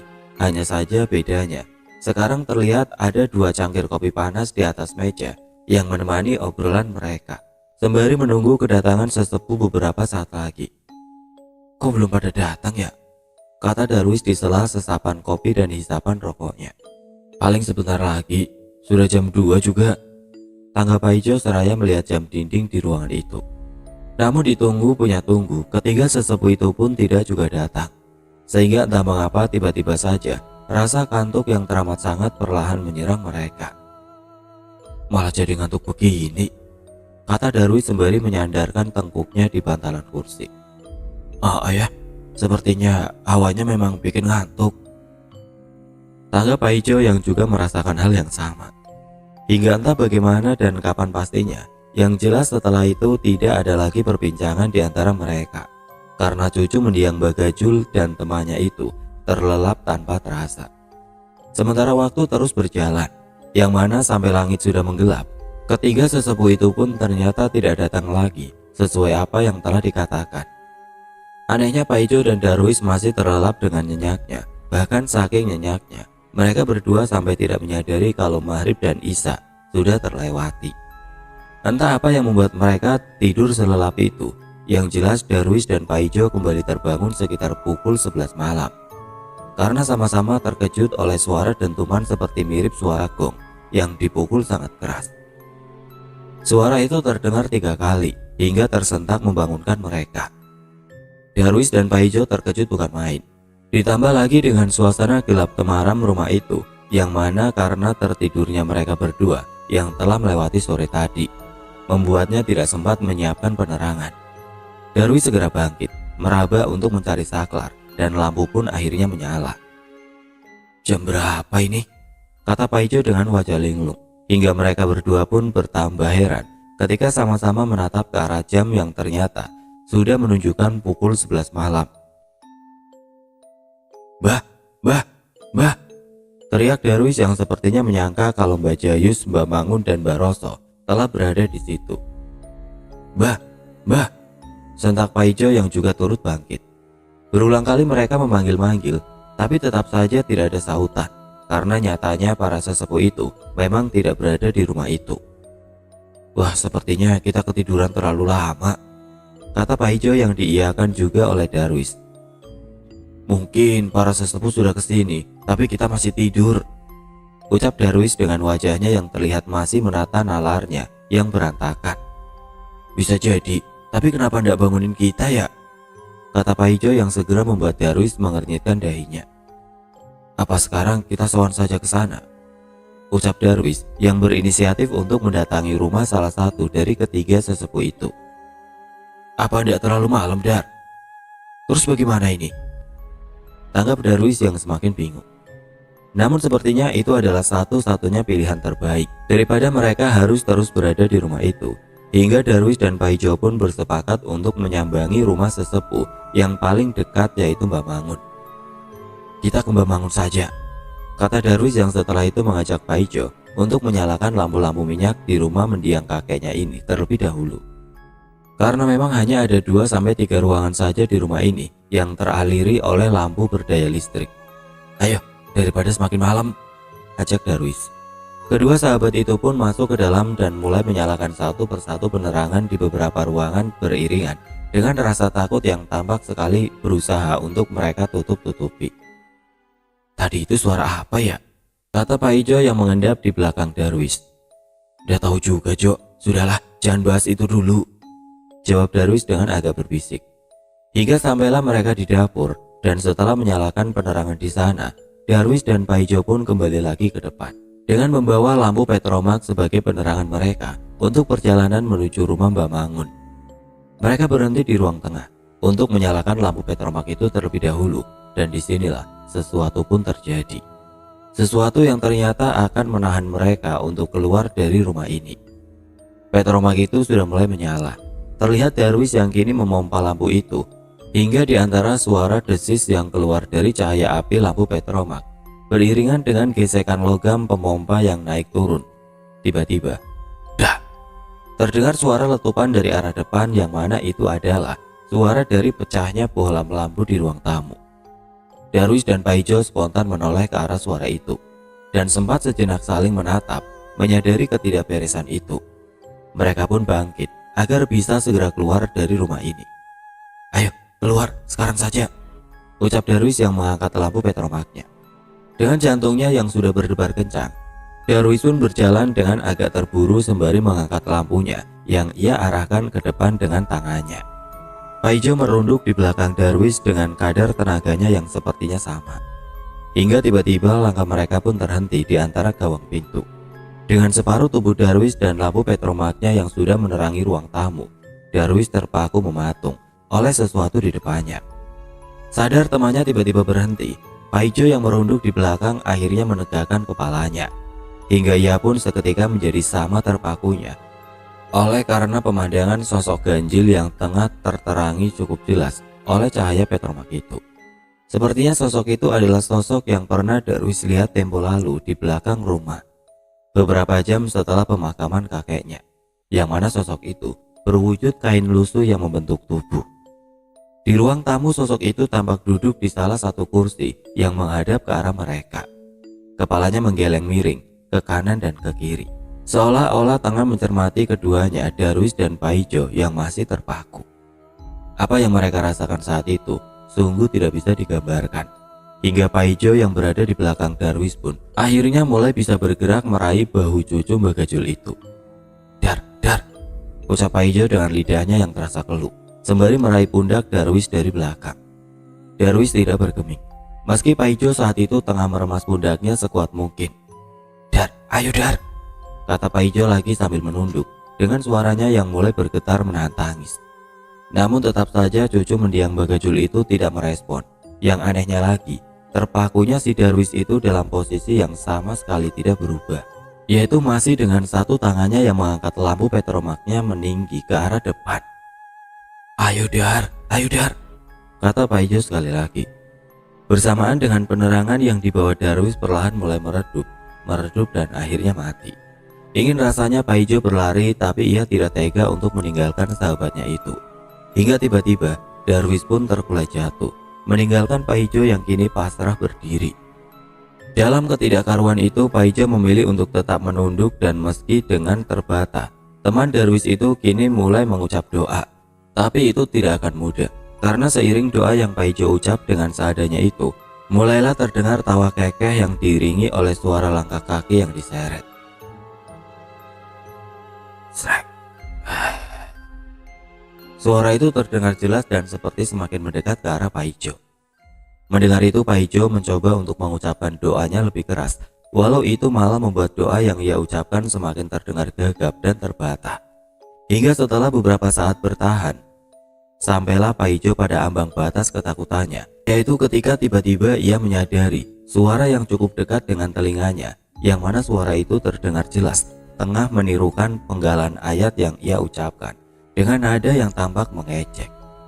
Qul huwallahu ahad, Qul huwallahu ahad, Qul huwallahu ahad. Begitulah penggalan ayat yang didengar oleh Pak Ijo berulang-ulang dengan nada dan irama yang seakan-akan tengah mengolok-olok dirinya yang saat itu tidak bisa mengucapkan doanya dengan benar. Pak Ijo tentu semakin ketakutan oleh suara yang sedang menirukan doanya itu. Tapi entah mengapa setelah runduk-tunduknya Pak Ijo dari tadi, tiba-tiba saja ia dengan sengaja malah menegakkan kepalanya, yang mana hal ini tentunya adalah pilihan yang buruk baginya. Pak Ijo kini melihat jelas sosok itu. Namun dalam rasa yang semakin sulit tergambarkan itu, Pak Ijo masih terlihat tetap berusaha untuk berdoa. Hingga sosok kain kafan lusuh yang semula membentuk tubuh itu kini mulai membuka tudungnya dan memperlihatkan wajahnya masih dengan perangai yang sama, yaitu mengulang penggalan ayat yang Pak Ijo ucapkan. Kul huwallahu, kul huwallahu, kata wajah yang ternyata mengerikan itu. Di titik inilah Pak Ijo terdiam kala. Mulutnya terasa terkunci melihat wujud peniru itu, dan tidak sampai 3 detik setelah itu pandangan matanya pun perlahan kian menggelap. Dan akhirnya benar-benar gelap. Sahabat Darwis itu pun limbung jatuh tidak sadarkan diri. Ia roboh ke lantai bertumpuk dengan tubuh cucu mendiang Bagajul yang sudah terlebih dahulu pingsan. Keesokan harinya desa Turi kembali gempar. Teror yang sempat libur 1 hari pun nyatanya semalam kembali lagi. Tidak hanya pencolok atau hantu pengetuk dan Kromoleo saja yang muncul dan meneror. Itu terdengar dari banyaknya warga yang mempunyai kesaksian berbeda-beda. Sulit untuk diuraikan satu persatu, yang jelas teror itu telah kembali dengan gangguan yang lebih mengerikan.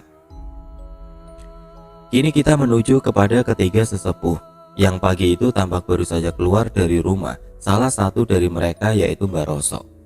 Wajahnya tampak pucat dan lelah karena memang dari semalam tidak sedetik pun mereka memejamkan matanya. Tapi kenapa kemarin sore mereka tidak kembali lagi ke rumah mendiang Bagajul? Ya, para sesepuh itu memang sengaja menundanya karena menunggu kepastian dari Mbak Gendis, istri Mbak Roso, yang kemarin siang menyuruh ketiga sesepuh itu agar berziarah ke makam Eyang Turi Manis, leluhur desa ini, sekaligus menjemput suruwalung atau daun sirih berwarna hitam yang menjalar di cungkup makamnya, sebagai media untuk mendapat gambaran di manakah sebenarnya bedong mayit itu disimpan oleh mendiang Bagajul. Entah ilmu apa yang Mbak Gendis miliki, yang jelas dulu ketika ia belum menderita katarak, istri Mbak Roso itu memang dikenal bisa menerawang dengan media daun sirih, namun hanya dengan sirih yang secara spesifik tumbuh di makam leluhur desa Turi ini. Hingga dengan keterbatasan Mbak Gendis yang dibantu oleh suaminya, Mbak Jayus serta Mbak Mangun, dapatlah mereka gambaran di mana kain rombeng itu dan kapan waktu yang tepat untuk mereka bisa menemukannya. Itulah yang menjadi alasan penundaannya, yang mana pencarian itu mereka undur dari sore menjadi pada Isya. Hanya saja salah mereka tidak memberitahukan kepada Darwis dan Pak Ijo yang telah menunggu di rumah Bagajul. Semalam ketiga sesepuh itu cukup lega karena sudah tahu di mana letak bedong mayit itu disimpan. Bahkan sekira habis maghrib, mereka juga telah berkumpul di rumah Mbak Roso. Hanya saja hal serupa seperti yang dialami oleh Darwis dan Pak Ijo ternyata juga terjadi kepada Mbak Mangun, Mbak Jayus, Mbak Roso, bahkan juga Mbak Gendis, yaitu tertidur tanpa terasa. Dan seperti Darwis dan Pak Ijo, mereka juga terbangun di saat waktu sudah hampir menuju tengah malam. Karena sesepuh itu segera teringat kalau mereka harus segera ke rumah Bagajul. Tapi saat hendak keluar, ketiga sesepuh itu urung karena melihat Kromoleo yang berhenti di depan rumah Mbak Roso itu. Hantu pengiring jenazah itu benar-benar berhenti di depan rumah Mbak Roso. Sebenarnya berani saja ketiga sesepuh itu keluar dan menerobos rombongan lembut pengiring keranda mayat itu. Tapi Mbak Gendis melarangnya karena takut kalau 3 pria lansia yang salah satunya adalah suaminya itu bernasib sama seperti Mbah Narti Paring yang kemarin baru saja meninggal setelah menantang hantu Kromoleo itu. Hingga mereka pun tertahan semalaman di rumah Mbak Roso karena keranda mayat yang dibawa oleh para lelembut itu baru pergi menghilang saat subuh menjelang. Kembali lagi di pagi harinya, Mbak Jayus dan Mbak Mangun yang keluar dari rumah Mbak Roso dengan wajah lelahnya itu segera pulang. Mereka yang berjalan lemas tampak agak abai dengan kegemparan pagi itu. Warga juga terus menanyainya di sepanjang jalan tentang mengapa teror itu semalam terjadi lagi. Wes, tenang ay, kasih kami waktu 2 hari untuk membereskannya, ucap Mbak Mangun yang dalam perjalanan pulangnya itu masih sempat menanggapi pertanyaan para warga. Sementara di waktu yang hampir bersamaan Mbak Roso juga turut keluar dari rumahnya. Ia langsung menuju ke rumah Pak Carik untuk memberitahunya agar segera mengirimkan telegram untuk Pak Dirja, anak mendiang Bagajul atau ayah Darwis. Itu semua atas saran dari Mbak Gendis istrinya, karena paling tidak nanti malam kain rombeng itu pasti akan ditemukan. Yang mana sepatutnya mereka harus mendapatkan izin dari Pak Dirja. Terlebih kalau hendak menggali lagi makam Mbak Gajul untuk menguburkan barang itu sesuai wasiatnya. Mas Carik, tolong kirimkan surat cepat untuk Dirja, kata Mbak Roso yang pagi itu masuk begitu saja ke rumah Pak Carik tanpa mengetuknya. Pak Carik yang saat itu kebetulan berada di ruang tamu sedikit terkejut oleh kedatangan Mbak Roso. Wajahnya juga sama pucatnya, seperti akibat dari teror yang semalam terjadi lagi. Bagaimana Mbak? Jawab Pak Carik yang tadi sedikit melamun dan tidak begitu menyimak perkataan salah satu sesepuh yang tiba-tiba masuk ke rumahnya itu. Kirimkan surat kilat ke Dirja hari ini juga, ulang Mbak Roso. Oh, telegram. Siap Mbak, memangnya ada apa? Tanggap Pak Carik mengkerutkan alisnya, yang segera dijawab lagi oleh Mbak Roso dengan wajah serius. Sudah, kirim saja, biar masalah di desa ini bisa segera diselesaikan, kata Mbak Roso. Oh, siap Mbak. Apa yang harus saya sampaikan kepada Dirja? Tanggap Pak Carik yang sigap mengambil selembar kertas. Terserah kalimat apa yang akan sampean tuliskan Mas Carik. Intinya sampaikan saja kepada Dirja kalau kain rombeng itu sudah ditemukan. Suruh dia pulang untuk merawat dan membawa benda ini, atau kita akan menggali lagi makam Gajul untuk menguburkan itu sesuai wasiatnya sebelum desa Turi memasuki Pagebluk, ucap Mbak Roso yang langsung menyentak perhatian Pak Carik. Alhamdulillah, sudah ketemu ya Mbak? Ketemu di mana? Tanggap Pak Carik yang terkejut. Wes, tenang saja. Pokoknya hari ini, atau kalau bisa sekarang juga, sampaikan surat kilat itu. Mbak, sendiko dawu. Tanggap Pak Carik lagi yang langsung menguraikan inti ucapan dari Mbak Roso menjadi sebuah kalimat yang kurang lebih seperti ini. Kain pusaka Pak Bowo, nama asli Mbak Gajul, sudah ketemu. Pulanglah untuk merawat dan membawanya, atau kami akan menggali makam Pak Bowo untuk menguburkan itu sesuai wasiatnya sebelum desa Turi ini memasuki masa Pagebluk. Begini Mbak, ucap Pak Carik sembari menyodorkan kepada Mbak Roso tulisan kalimat yang baru saja ia rangkai itu. Benar Mas, tanggap Mbak Roso singkat, dan tidak lama setelah itu ia pun pamit pergi dari rumah Pak Carik. Ya sudah, saya pulang dulu, masih ada urusan lain soalnya, dan jangan lupa hari ini juga ya Mas Carik. Surat itu segera dikirimkan ke Dirja, tugas Mbak Roso sembari bangkit dan beranjak pergi dari rumah Pak Carik itu. Di waktu yang hampir bersamaan pagi itu, Mbak Jayus yang baru saja sampai di rumahnya segera menjelaskan kepada Mbak Suri istrinya perihal penyebab ketidakpulangnya semalam. Istrinya tentu bergidik mendengarnya dan sempat menyuruh Mbak Jayus untuk berhenti mengurusi hal ini karena takut terjadi hal buruk kepada suaminya itu. Kalau bukan kami siapa lagi Bune? Tenang saja, saya sudah tahu kok di mana barang itu berada, kata Mbak Jayus yang langsung ditanggapi Mbak Suri dengan heran. Sudah tahu? Ya sudah sana, sekarang saja diambil dan langsung dikuburkan Pak. Mumpung masih pagi, saya ragu apakah warga Turi ini akan sanggup bertahan lebih dari 2 hari dengan gangguan seperti tadi malam itu, kata Mbak Suri yang langsung disanggah oleh Mbak Jayus. Tidak bisa Bune, menurut Mbak Yu Gendis, dia sudah terlanjur lepas dan hanya bisa diambil di waktu saat dia telah bangun, namun sebelum dia pergi keluar untuk berkeliaran, jelas Mbak Jayus. Mbak Suri tampak tidak begitu menggubris penjelasan dari suaminya itu. Sepertinya ia malah justru lebih fokus dengan nama Mbak Gendis yang saat itu sempat disebut oleh Mbak Jayus. Mbak Yu Gendis ikut juga toh Pak? Kata Mbak Suri yang tampak heran, karena sudah sangat lama ia tidak mendengar kabar dari istri Mbak Roso itu sejak penyakit penglihatannya semakin parah.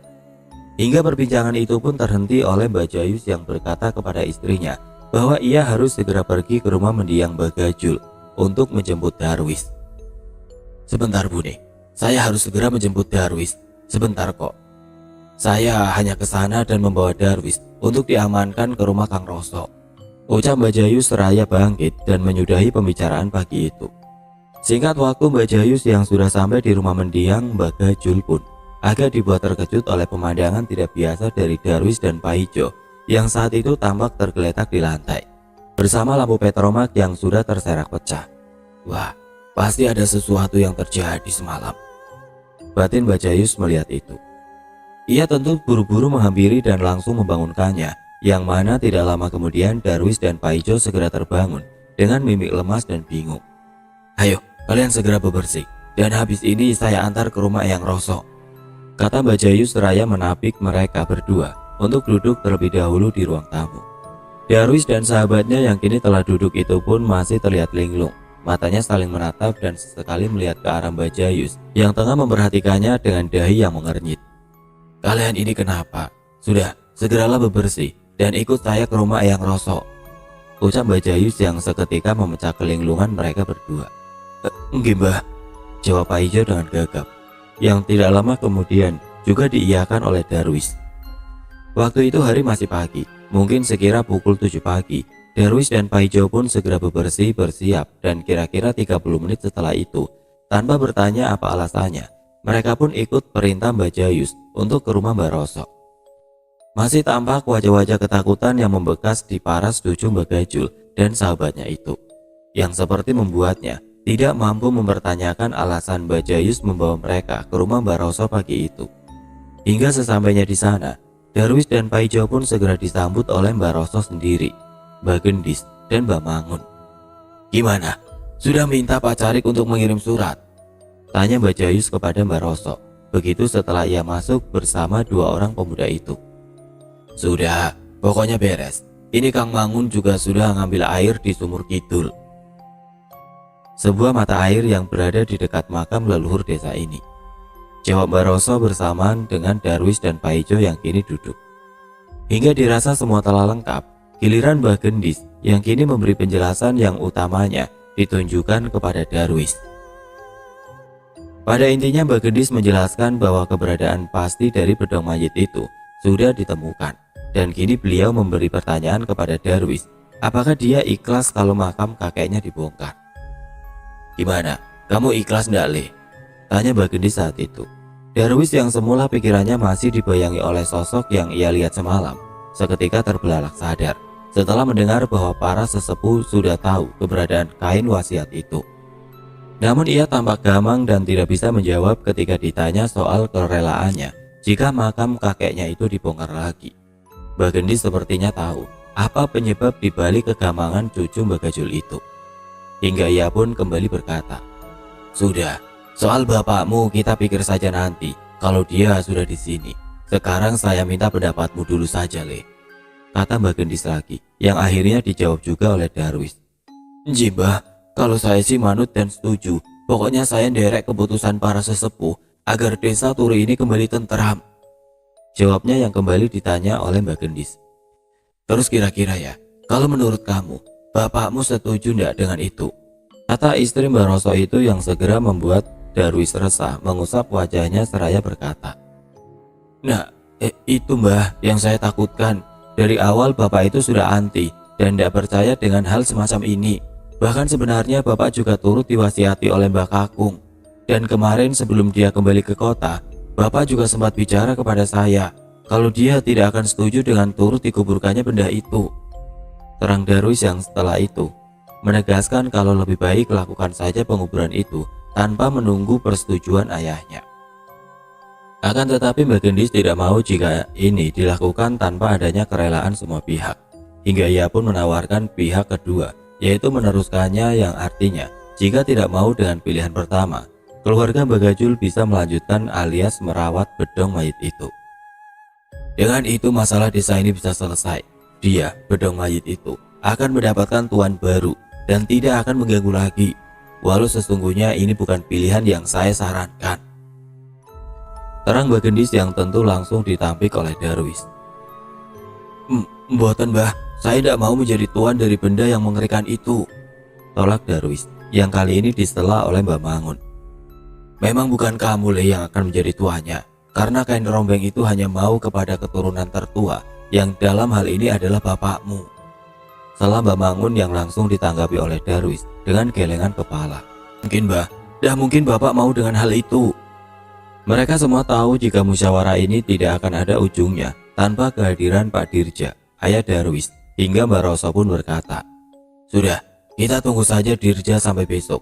Kalau bapakmu tidak pulang, kita artikan saja bahwa dia setuju. Ini genting. Kromoleo sudah 2 kali muncul dan berkeliling desa ini. Bahkan semalam dia berhenti di depan rumah saya. Kalian tahu kan, kalau keranda mayat itu sudah mengelilingi desa ini 7 kali. Pak Gebluk sudah di depan mata. Tegas Baroso yang beberapa saat kemudian kembali ditanggapi oleh Darwis yang berjanji bahwa nanti ia akan turut membantu membujuk ayahnya. Nggih Mbah, nanti saya juga akan membantu sebisa mungkin agar Bapak menyetujuinya, ucap Darwis. Pembicaraan itu pun kembali beralih dengan penjelasan dari Mbak Gendis yang berkata bahwa Darwis dan Pak Ijo tidak perlu ikut untuk mengambil bedong mayat itu nanti malam. Untuk nanti malam kalian tidak usah ikut, tidak apa-apa. Lagi pula semalam kalian juga sudah bertemu dengan dia kan? Nanti kalian nginep di sini saja. Soalnya bedong mayat itu akan selalu ingat dengan orang yang pernah melihatnya. Pokoknya kalian di sini sampai masalah ini selesai. Jelas Mbak Gendis seraya tersenyum. Setelah apa yang dilalui oleh Pak Ijo dan Darwis semalam, tentu tawaran itu langsung mereka setujui dengan nafas yang lega dan sembari bercerita tentang rentetan keganjilan yang berujung penampakan yang masih terbayang jelas itu. Wah, jika 2 atau 3 kali saja saya berturut-turut melihat itu, sepertinya saya akan gila Mbah, kata Pak Ijo yang akhirnya berbicara setelah sedari tadi terdiam menyimak dan hanya menjadi pendengar dalam perbincangan itu. Bener Mbah, semalam adalah malam terburuk. Dari awal kami terbangun oleh suara mirip gong itu. Sebenarnya kami sudah tidak enak, tapi saya tidak mau mengingatnya kembali. Saya hampir lupa. Kalau boleh tahu, sebenarnya di mana sih Mbah Kakung menyimpan benda itu? Tambah Darwis kini, yang juga bertanya kepada para sesepuh tentang di mana sebenarnya keberadaan benda wasiat kakeknya itu. Memangnya dia belum cerita? Tanggap Baroso kepada Darwis seraya menunjuk Mbak Jayus. Lah yo belum sempet toh. Wong tadi di rumah mereka masih kayak orang linglung, jawab Mbak Jayus yang segera disambut sedikit tawa dari Mbak Mangun, Mbak Gendis dan Baroso yang mengira bahwa Pak Ijo dan Darwis sudah mengetahuinya. Di dapur di atas tungku buat membungkus gong, kata Mbak Gendis yang akhirnya memberitahu bahwa kain itu berada di atas tungku perapian dapur, tepatnya di ancak. Semacam ruang di atasnya yang biasanya untuk menyimpan peralatan dapur. Di situ kain rombeng itu disimpan sebagai pembungkus sebuah alat musik tradisional gong. Hal ini dirasa cukup menyambung dengan apa yang semalam Darwis dan Pak Ijo alami, yang mana malam itu mereka yang terlelap ganjil jelas sama-sama mendengar dan terbangunkan oleh suara mirip seperti gong itu. Obrolan itu pun sempat berlanjut untuk beberapa saat, hingga akhirnya berakhir oleh Mbak Jayus dan Mbak Mangun yang berpamitan karena hari sudah mulai menjelang siang. Kita pulang dulu ya, mau istirahat. Nanti ketemu di depan rumah Kang Gajul habis maghrib, tukas Mbak Mangun dan juga Mbak Jayus seraya beranjak keluar dari rumah Baroso. Dengan menahan wajah-wajah lelah, Mbak Mangun dan Mbak Jayus berjalan pulang. Dalam langkah mereka yang pelan itu terselip harapan untuk desa Turi ini. Sepertinya mereka benar-benar tidak menyangka kalau mereka akan melakukan semua ini di usia yang sudah setua ini. Semoga saja Mbak Yu Gendis tidak meleset yo Kang, ucap Mbak Jayus. Iya Kang, kita tetap harus yakin, jawab Mbak Mangun hingga akhirnya mereka berdua pun berpisah di persimpangan tengah desa untuk pulang ke rumahnya masing-masing. Berjam pun berlalu, seiring matahari yang mulai tenggelam membawa desa Turi ini hendak menuju malam. Azan maghrib sudah 30 menit berlalu. Desa Turi mendadak sepi. Jelas saja itu karena teror kemarin malam membuat orang-orang tidak lagi berani keluar rumah saat petang sudah menjelang. Namun ada 3 pria yang kini tampak berdiri di depan rumah mendiang Mbak Gajul. Ya, siapa lagi kalau bukan Baroso, Mbak Mangun, dan Mbak Jayus yang mulai menata nafas untuk masuk ke rumah salah satu kawan sebayanya yang belum genap 20 hari berpulang itu. Hingga setelah dirasa siap, pria-pria tua itu pun mulai masuk dengan hanya bermodalkan cahaya dari senter baterai, yang mana secara kebetulan hujan pun tiba-tiba turun dengan sangat deras. Beberapa saat setelah mereka berada di dalam rumah Mbak Gajul itu, mereka pun mulai berjalan untuk menuju dapur dengan langkah yang tidak terlalu cepat. Karena Mbak Mangun yang berada di paling belakang tidak bisa diburu-buru oleh satu tangannya yang saat itu tampak membawa ember kecil yang berisikan air. Di dalam rumah mendiang Mbak Gajul itu, suara tangis, pekik tawa dan erangan aneh sebenarnya sudah terdengar sejak dari mereka mulai masuk. Yang semakin lama terdengar semakin ramai saja. Suaranya sangat jelas meski menyelip di antara suara hujan malam itu. Namun hebatnya hal ini sama sekali tidak cukup untuk membuat sesepuh-sesepuh itu bergeming ataupun terlihat takut.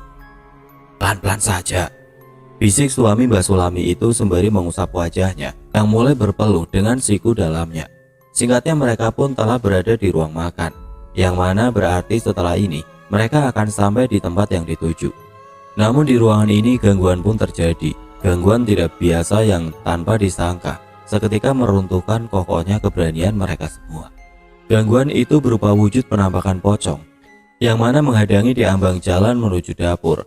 Awalnya mereka tidak begitu takut, walau memang sedikit dibuat terkejut, hingga semua pun tiba-tiba tertegun ketika tanpa sengaja salah satu cahaya senter yang mereka bawa menyorot ke arah bagian atas dari sosok pocong itu.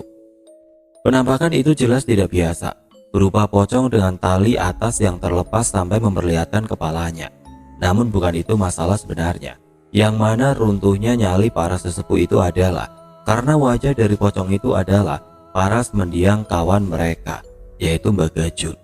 Astagfirullah, sentak mereka semua yang seketika langsung memalingkan pandangannya. Yang sejurus dengan itu, mulailah terdengar suara tangis yang sepertinya dari sosok pocong Mbak Gajul itu. Tangisannya lirih terisak, membuat ketiga sesepuh itu mulai mencoba untuk berbicara. Tenang Kang Gajul, jangan khawatir, menyingkirlah sejenak, akan kami tuntaskan janjimu, ucap Mbak Jayus yang mewakili dengan suara yang terbata-bata. Barulah tidak lama kemudian tangisan itu berhenti, bersama dengan sosok pocong yang diduga adalah Mbak Gajul itu, kini perlahan mulai menghilang. Rasa yang semula tertata siap kini sudah berantakan, berganti dengan tubuh-tubuh yang gemetar dari ketiga sesepuh itu. Entah bagaimana rasanya melihat telur lembut yang berwujud kawan sendiri, tapi terlepas dari ketakutan yang kini melanda, mereka tetap harus maju mengambil kain rombeng itu. Mbak Mangun yang berada di belakang segera maju menyadarkan dua temannya untuk segera menyelesaikannya, hingga masuklah mereka ke ruangan dapur yang kembali disambut oleh riuh suara pekik tawa wanita-wanita yang jelas bukan manusia. Dengan perasaan yang sudah campur aduk, Mbak Roso melenggang menaiki tangga menuju ancak di atas tungku. Tubuhnya yang paling kecil di antara ketiganya diharapkan tidak akan mematahkan kayu-kayu penyangga yang sudah tua. Mata rentanya segera melihat pemandangan putih di ujung ancak. Mbak Roso merangkak selangkah dan langsung menarik kain rombeng yang adalah bedong mayit itu. Apa gongnya perlu kita bawa sekalian? Teriak Mbak Roso yang suaranya beradu dengan tawa lembut dari suara hujan. Tidak usah, sudah turun saja, tanggap Mbak Jayus dari bawah. Mbak Roso pun segera turun, memberikan kain itu kepada Mbak Mangun, yang langsung ia masukkan ke dalam ember kecil yang berisi air dari sumur kidul itu. Ayo keluar, ucap Mbak Roso sembari melangkah. Dan ketiga sesepuh itu pun akhirnya keluar dari rumah mendiang Mbak Gajul dengan sudah berhasil membawa kain rombengnya. Melangkah gontai menerobos derasnya hujan untuk kembali ke rumah Mbak Roso. Mungkin kalau dihitung tidak sampai 30 menit mereka masuk dan keluar dari rumah Mbak Gajul itu. Namun ada kengerian yang tidak bisa dijabarkan dan dirasa akan membekas umur hidup. Malam jelas belum larut. Bahkan waktu Isya pun baru saja terlewat beberapa menit yang lalu. Tapi desa Turi sudah terlampau sepi. Tampak hujan yang kini tiba-tiba reda, meninggalkan para sesepuh itu yang terlihat mulai memelankan langkahnya. Hingga sekira beberapa menit setelah itu, sampailah mereka di rumah Mbak Roso dengan baju dan tubuh yang tentunya sudah basah kuyup. Mbak Maun langsung menyerahkan ember yang berisi kain rombeng itu kepada Mbak Gendis yang segera menutupnya dengan cobek tanah dan menaruh 3 ikat daun sirih di atasnya. Terlihat juga di rumah Mbak Roso itu selain Darwis dan Pak Ijo, istri Mbak Mangun dan Mbak Jayus yang memang sudah berada di sini dari tadi. Kalau besok semuanya bisa tuntas, malam ini akan menjadi malam terakhir gugatan dari lelembut-lelembut itu. Kita tunggu keputusan Mas Dirja, ayah Darwis besok. Apakah rela benda ini dikubur bersama Kang Gajul atau lebih memilih untuk menyimpannya? Ucap Mbak Gendis saat itu. Malam itu Darwis, Pak Ijo, para sesepuh beserta semua istri-istrinya pun menginap di rumah Mbak Roso atas saran dari Mbak Gendis untuk menghindari hal-hal yang tidak diinginkan. Karena secara langsung ataupun tidak langsung, semua orang yang berada di rumah itu mempunyai satu tarikan garis yang sama, yaitu terlibat dalam pelik masalah lepas dan ditangkapnya bedong mayit itu. Malam itu rumah Baroso pun menjadi ramai dengan suasana obrolan yang tampak lepas dan cair, seakan sedikit merayakan tentang kain rombeng jahanam itu yang kini sudah berada di tangan mereka. Layaknya pesta kecil, Mbak Gendis dan Baroso menjamu mereka semua dengan hidangan ala kadarnya dan air madu hangat agar mereka lekas kantuk dan bisa melalui malam ini tanpa mendengar ketukan hantu pencolok ataupun suara Mulyo dari lelembut Kromoleo. Dan benar saja cara itu cukup manjur, karena tidak sampai tengah malam, satu persatu dari mereka pun mulai merebah tidur di atas tikar anyam yang digelar di ruang tamu dan ruang tengah rumah Baroso itu. Singkat cerita, esok pun tiba. Sepertinya mereka semua tertidur terlalu lelap, karena setelah subuh berlalu 1 jam yang lalu dan mentari sudah sedikit muncul, semua orang belum terbangun tanpa terkecuali. Hingga akhirnya mereka pun dibangunkan oleh suara ketukan di pintu rumah Baroso itu.